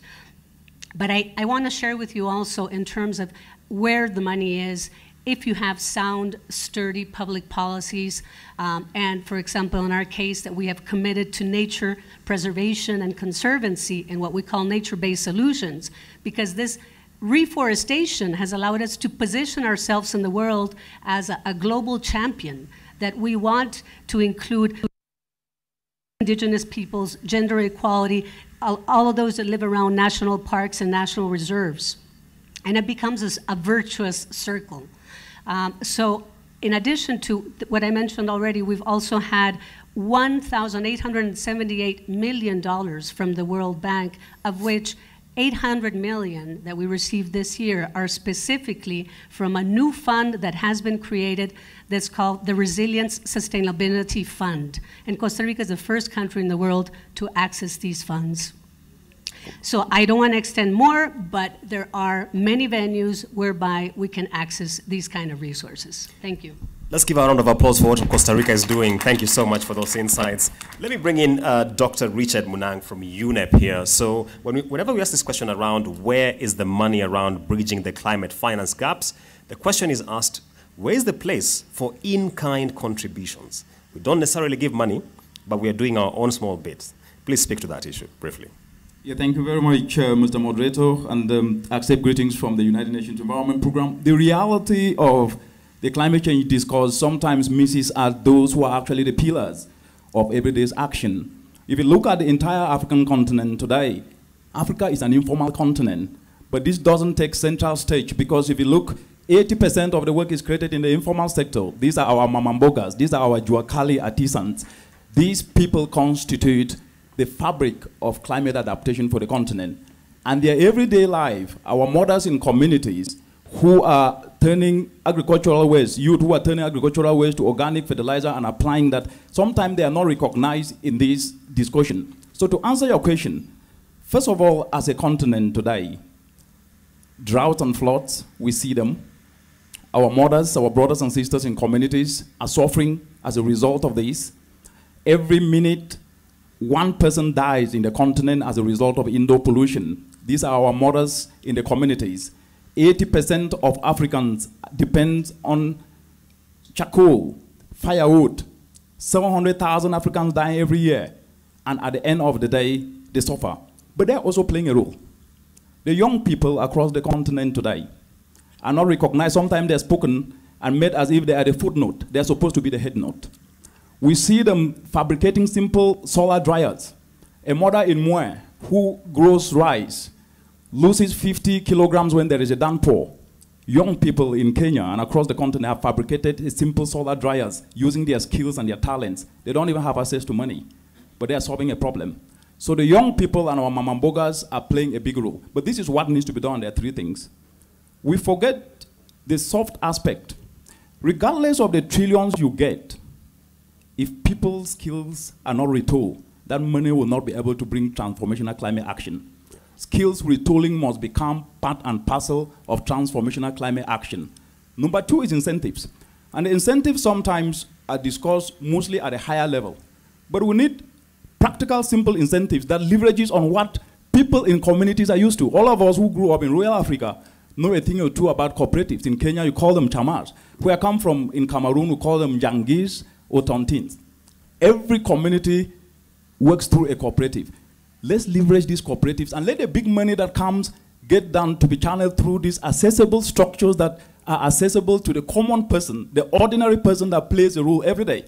Because at the end of the day, it is those people who feel the impact of climate change, because if you carry your own water, you will know what every drop means. Doc, thank you so much for that thought you've given us, especially around cascading this to the grassroots. Let me bring in Geoffrey Omido here from UNDP. Geoffrey, the question has been asked and the issue has been raised around the Costa Rica experience and the taxation they imposed on fossils. When you talk about the carbon tax, in Africa, not as popular. I think only South Africa so far has it. Why is that a challenge?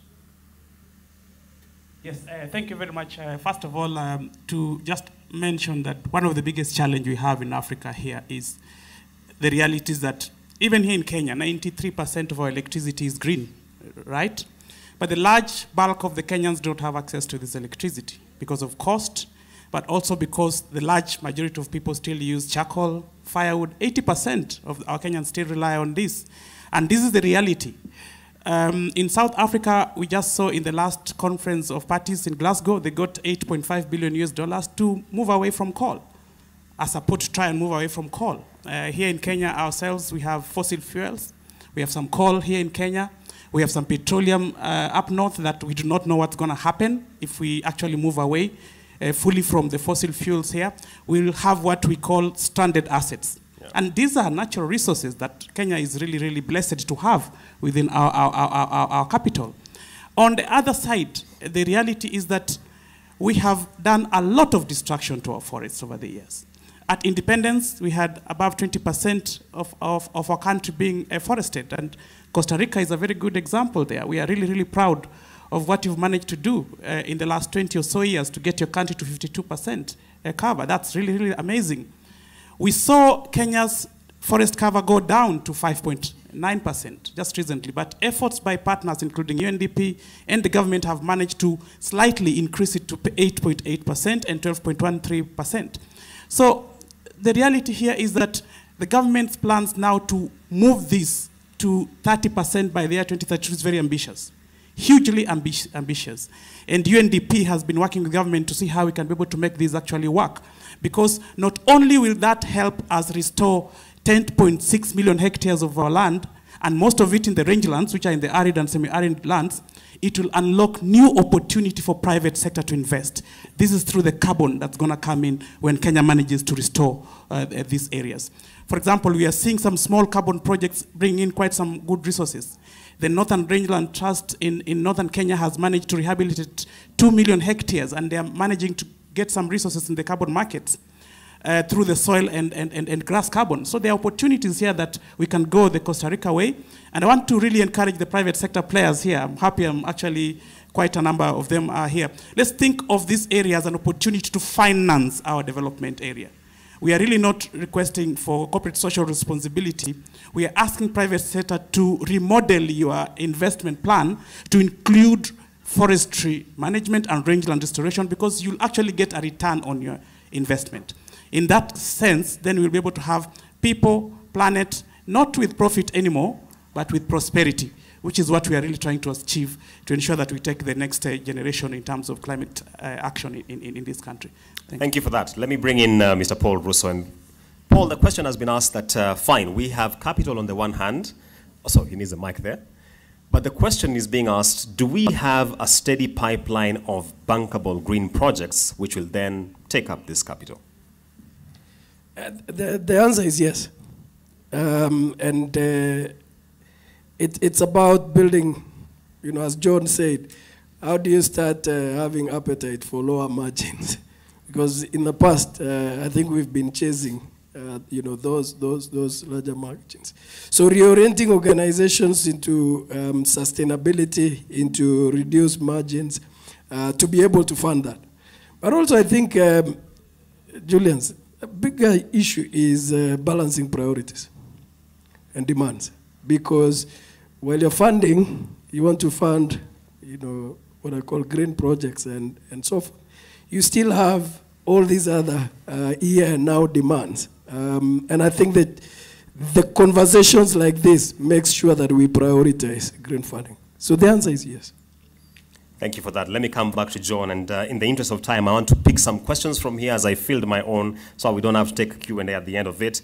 John, the question is being asked that are our markets deep enough? Our capital markets, I believe, for that matter, because the context being drawn here is that ever since Kenya unveiled the green bond agenda, we have only seen one go-to-market.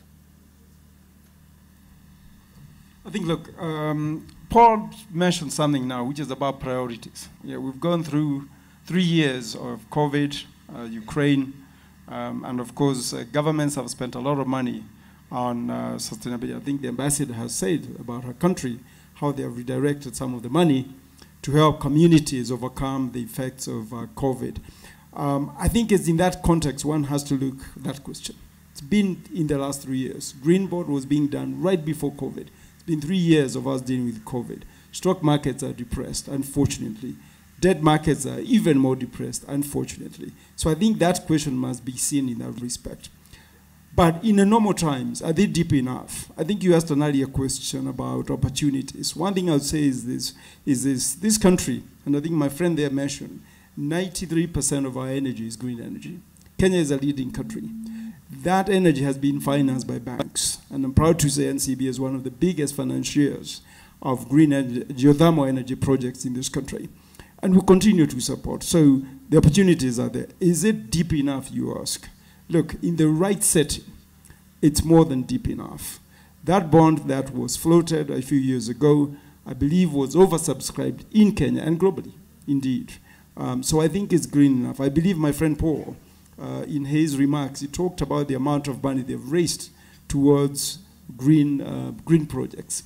And again, although it's raised by one bank, I think you can think of it as banks have found a way to raise this privately without using the stock market.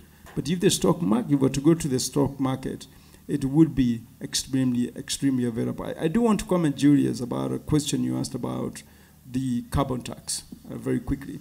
And just to say, you know, I think of it as prescribing a very healthy, balanced diet, nutritious, balanced diet to a person who is starving. When they're starving, all they want is to eat. And I think most of Africa today, I think statistics show that 750 million people in the world are not connected to electricity. Majority of them in Africa. 2 billion people in the world are still surviving on charcoal for cooking. Again, majority of them in the world. So when you tell somebody, do not use charcoal, or you tell somebody, think about green energy, when they don't have access to energy, I think we have to think about it that the balanced diet that we are prescribing, it has to be the right one for the right person. But as businesses, we are in a position where I think we can at least take that prescription. And I believe that's the journey that we're starting. Thank you for that intervention, John. And let me bring Your Excellency, Giovanna. There's a question here asking, given the Costa Rica experience, what are 2 policy imperatives you can give a country like Kenya to navigate this journey? Well, let's see. From our experience, I think specifically National Adaptation Plan, I think, was a key element. And I negotiated for Costa Rica 6 years at UNFCCC. So I know that world and that process and the Paris Agreement, and I think all the great things that came out, but they take time. They surely do. And I think the National Adaptation Plan, which was an extremely inclusive process with all the local communities, what were their needs, so bottom to top approach, I think, is vital. And we did the same exercise with our National Decarbonization Plan 2018-2050. National Adaptation Plan is 2018 to 2030.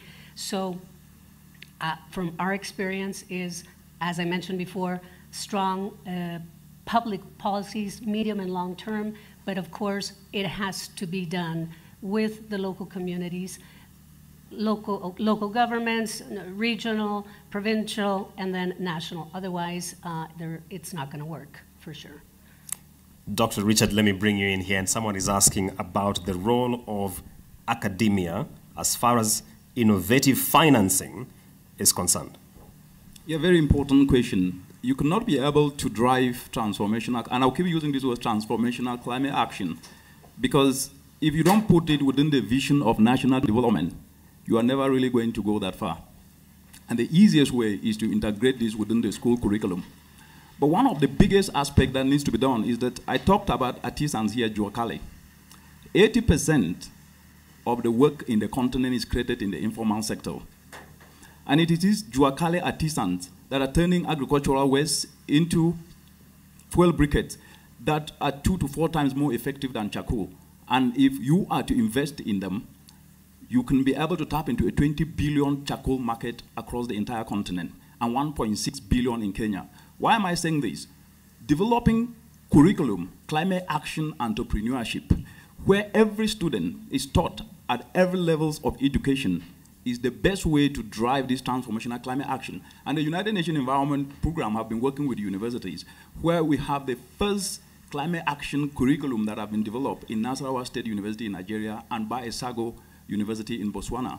Why I am bringing this up is that if we don't leverage this different approach and a paradigm shift to start bringing climate entrepreneurship into the educational curriculum, we might have all the money and still at the same time not have the human capital, which is the sovereign capital that we need, which are people's skills and talents.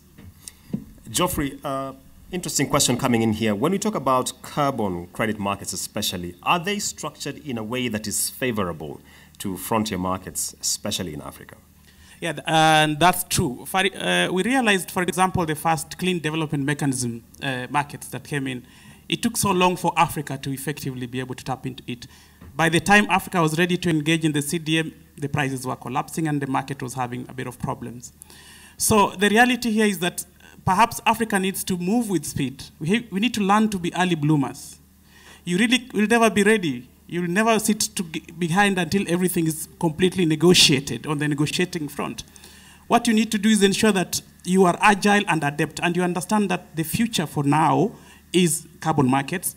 Countries need to immediately ensure that they have the right policies, regulatory frameworks to support the engagement in the carbon markets. For instance, here in Kenya, we already have 5 projects that have been able to receive resources on the carbon markets, but the regulatory framework is yet to be put in place. UNDP is just discussing right now with the government to help them put in place some of these regulatory frameworks, including even defining what carbon is, because carbon has become a very important asset. It actually is a national asset that needs to be regulated properly so that whoever comes into the country and trades in carbon understands that it's trading in Kenyan carbon, which is coming from Kenyan natural resources. So it's important to ensure that the regulatory framework is put in place as fast as possible.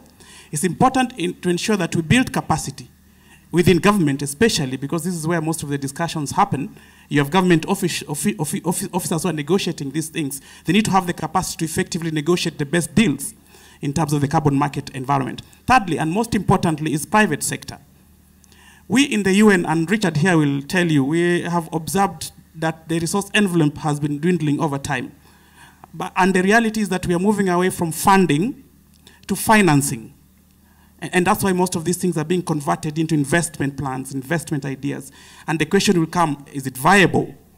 Yes, carbon markets are viable, but we need to engage our private sector here to also invest in the carbon markets. Before we even get private sector from globally, I will be very happy to see Peter here investing in the local carbon markets and putting up a 1 million hectare 1 million hectare plantation of forests.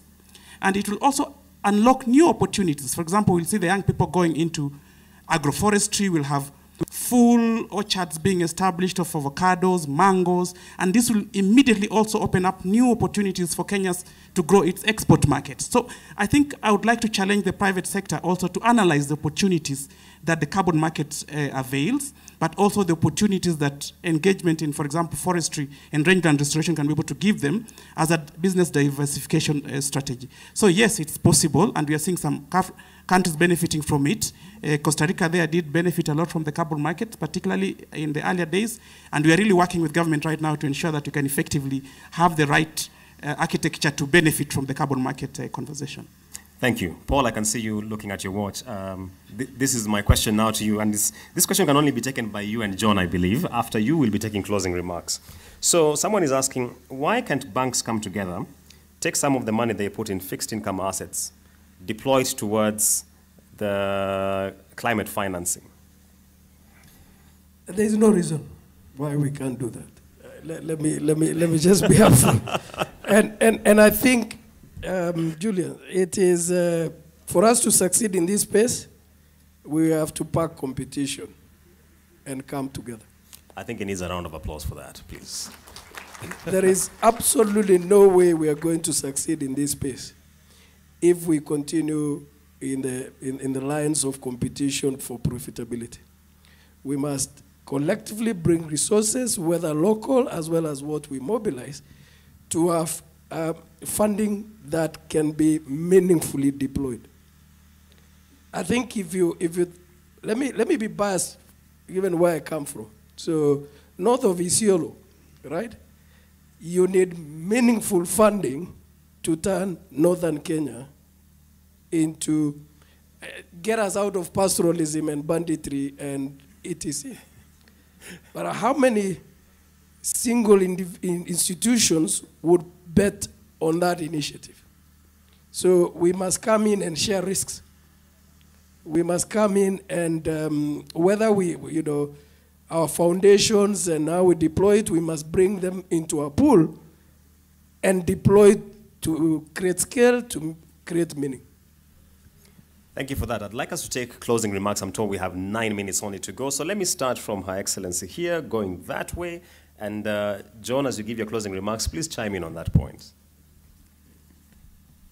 Thank you very much. Well, I really appreciate all the inputs from the panelists. I think it's been extremely rich, and I think this is going to be a very important forum today, the rest of today and tomorrow, to see exactly how we can tackle climate change, but again, not only from this adaptation mitigation vision. I really think we have to look at it in a more holistic way, because I think so far it's been kind of thinking of the finance world, it's either mitigation or it's adaptation. And at the end of the day, there's so many co-benefits, and I see it in my country from our national livestock strategy, our national coffee producers with all of the cooperatives being part of this.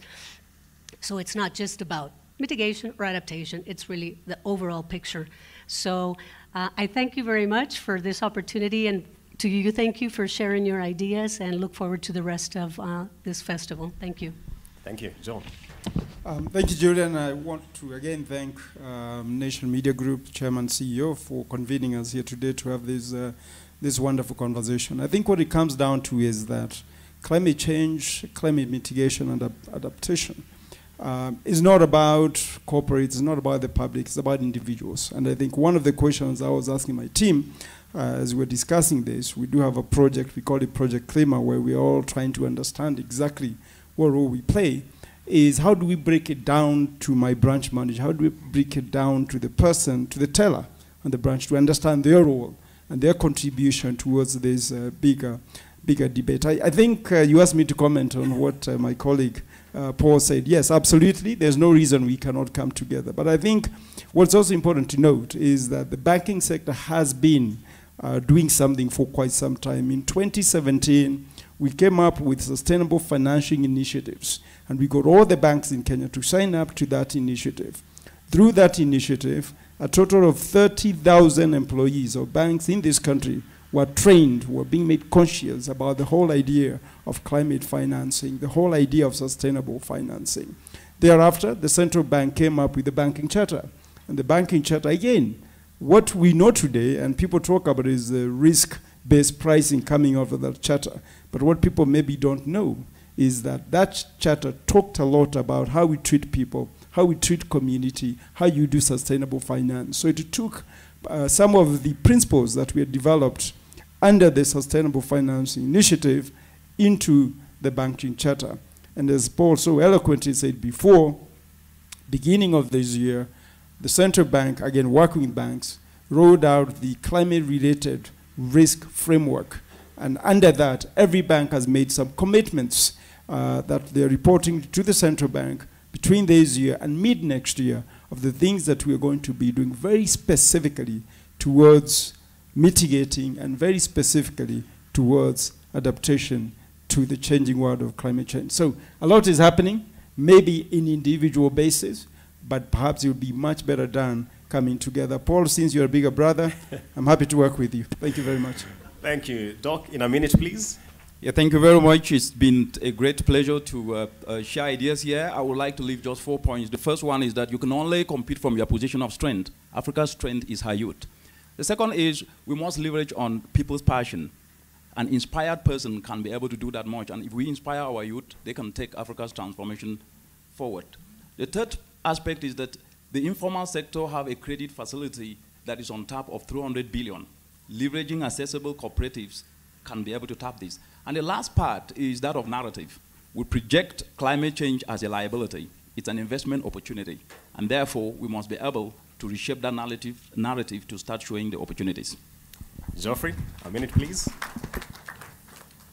We have had 3.6 million Kenyans directly being impacted by the ongoing ravaging drought. And not only has it impacted human beings, for the first time we have had a very large number of our wild animals that have been impacted. I think we've lost around 120 elephants within this period alone. Unlike the poachers, because UNDP has been working in programs to reduce poaching, who target the mature elephants, the drought has targeted both the young and the old, and especially the young that have died first. So the reality is that we are seeing this problem becoming even more complex here in the country. And that's why initiatives to do massive restoration of the rangelands and reforestation are critical. And UNDP has worked with government to design the tree growing program and fund. And we are really hoping that in the next 10 years, we'll all get down to work, plant these 300 trees, at least as an individual level. We want to see a lot more corporates coming into this space. We want to see the NGOs coming into this space. We want to have a whole of government and whole of society approach so that we can effectively bequeath to the next generation a cleaner and greener country. I think it's possible. And we think we need to recall that the President is very keen on this and to ask all of us to join this initiative and provide a bit of resources to ensure that we can get the young people who Richard has very eloquently spoken about, involved in this particular activity. But I thank you, and I wish to inform you that UNDP is happy to have partnered with the NTV in organizing this Kusi Festival and looking forward to more engagements in future. Thank you very much. Thank you. Mr. Paul Russo, please close for us. Thank you, Julian, and thank you on behalf of KCB for the opportunity. I think I'll go a different route and say, even as we push for these big ideas, we have to make sure that we deliver on sustainable livelihood. Because if if people can't, as John said, can't put food on the table, then you'll be singing your own choir. I think that there was a recent debate about should we run coal mining in Kitui or not. And it's a whole subject of debate. So maybe we should also go back to basics, maybe our 4K club, our agricultural extension officers, use of schools to be able to run these initiatives as we look, John and I look for money to do the big things. Thank you. Thank you so much. Let's appreciate this panel. And I'd like to thank you specifically for tuning in for our fireside chat. It wasn't a panel, it was very succinct and to the point. I'd like to invite you and to usher you back to your seats. Thank you so much. Ladies and gentlemen, it is my distinct honor to hand this back to Larry, who will be guiding us on what follows after this. Thank you so much. Oh, sorry. My panelists, John Gashora, please come back for a photo shoot. I'm so sorry about that.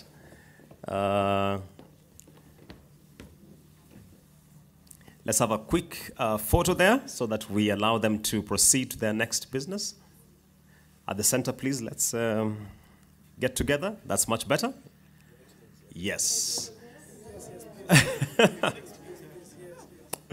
Great. Thank you so much. Thank you for your very illuminating thoughts on this subject. We appreciate your time. We must have Peter Degwa in this because he spoke before this panel. Oh, so please. We cannot leave him on the side as well. Karibu sana, Peter. Yes. Thank you. Thank you so much for your insights. We do appreciate for your contribution to this. Are we okay? I think we are. Thank you. Please, you may have your seats. Thank you very much. Okay, thank you very much for that. So, for those joining us live on NTV, we are going to be taking a short break, and of course, we will be back with more panel discussions and more insights from the various speakers. We've got 3 different panels this afternoon, talking about green cities and the making of sustainable urban communities. We're also going to be talking about climate change narratives and mobilizing action. And finally, on Africa faces up to rising climate-related health emergencies. These panels are going to be moderated by Zena Bondati, Joe Ageo, and of course, Chris Hingenyi in a short while. So we are going to be taking a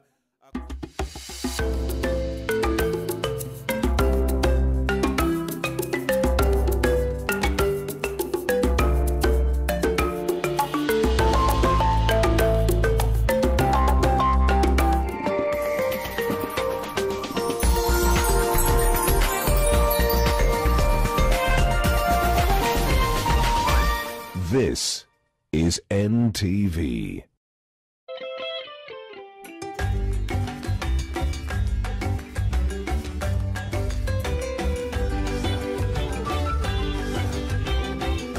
Crystal Rivers Residences, the future of fine living. Welcome to Newstead Hotel, a top-class hotel in Naivasha along Naivasha-Nairobi Highway. We have stylishly decorated, spacious rooms equipped with all modern amenities for your business and leisure trips. Newstead Hotel, the heart of Rift Valley.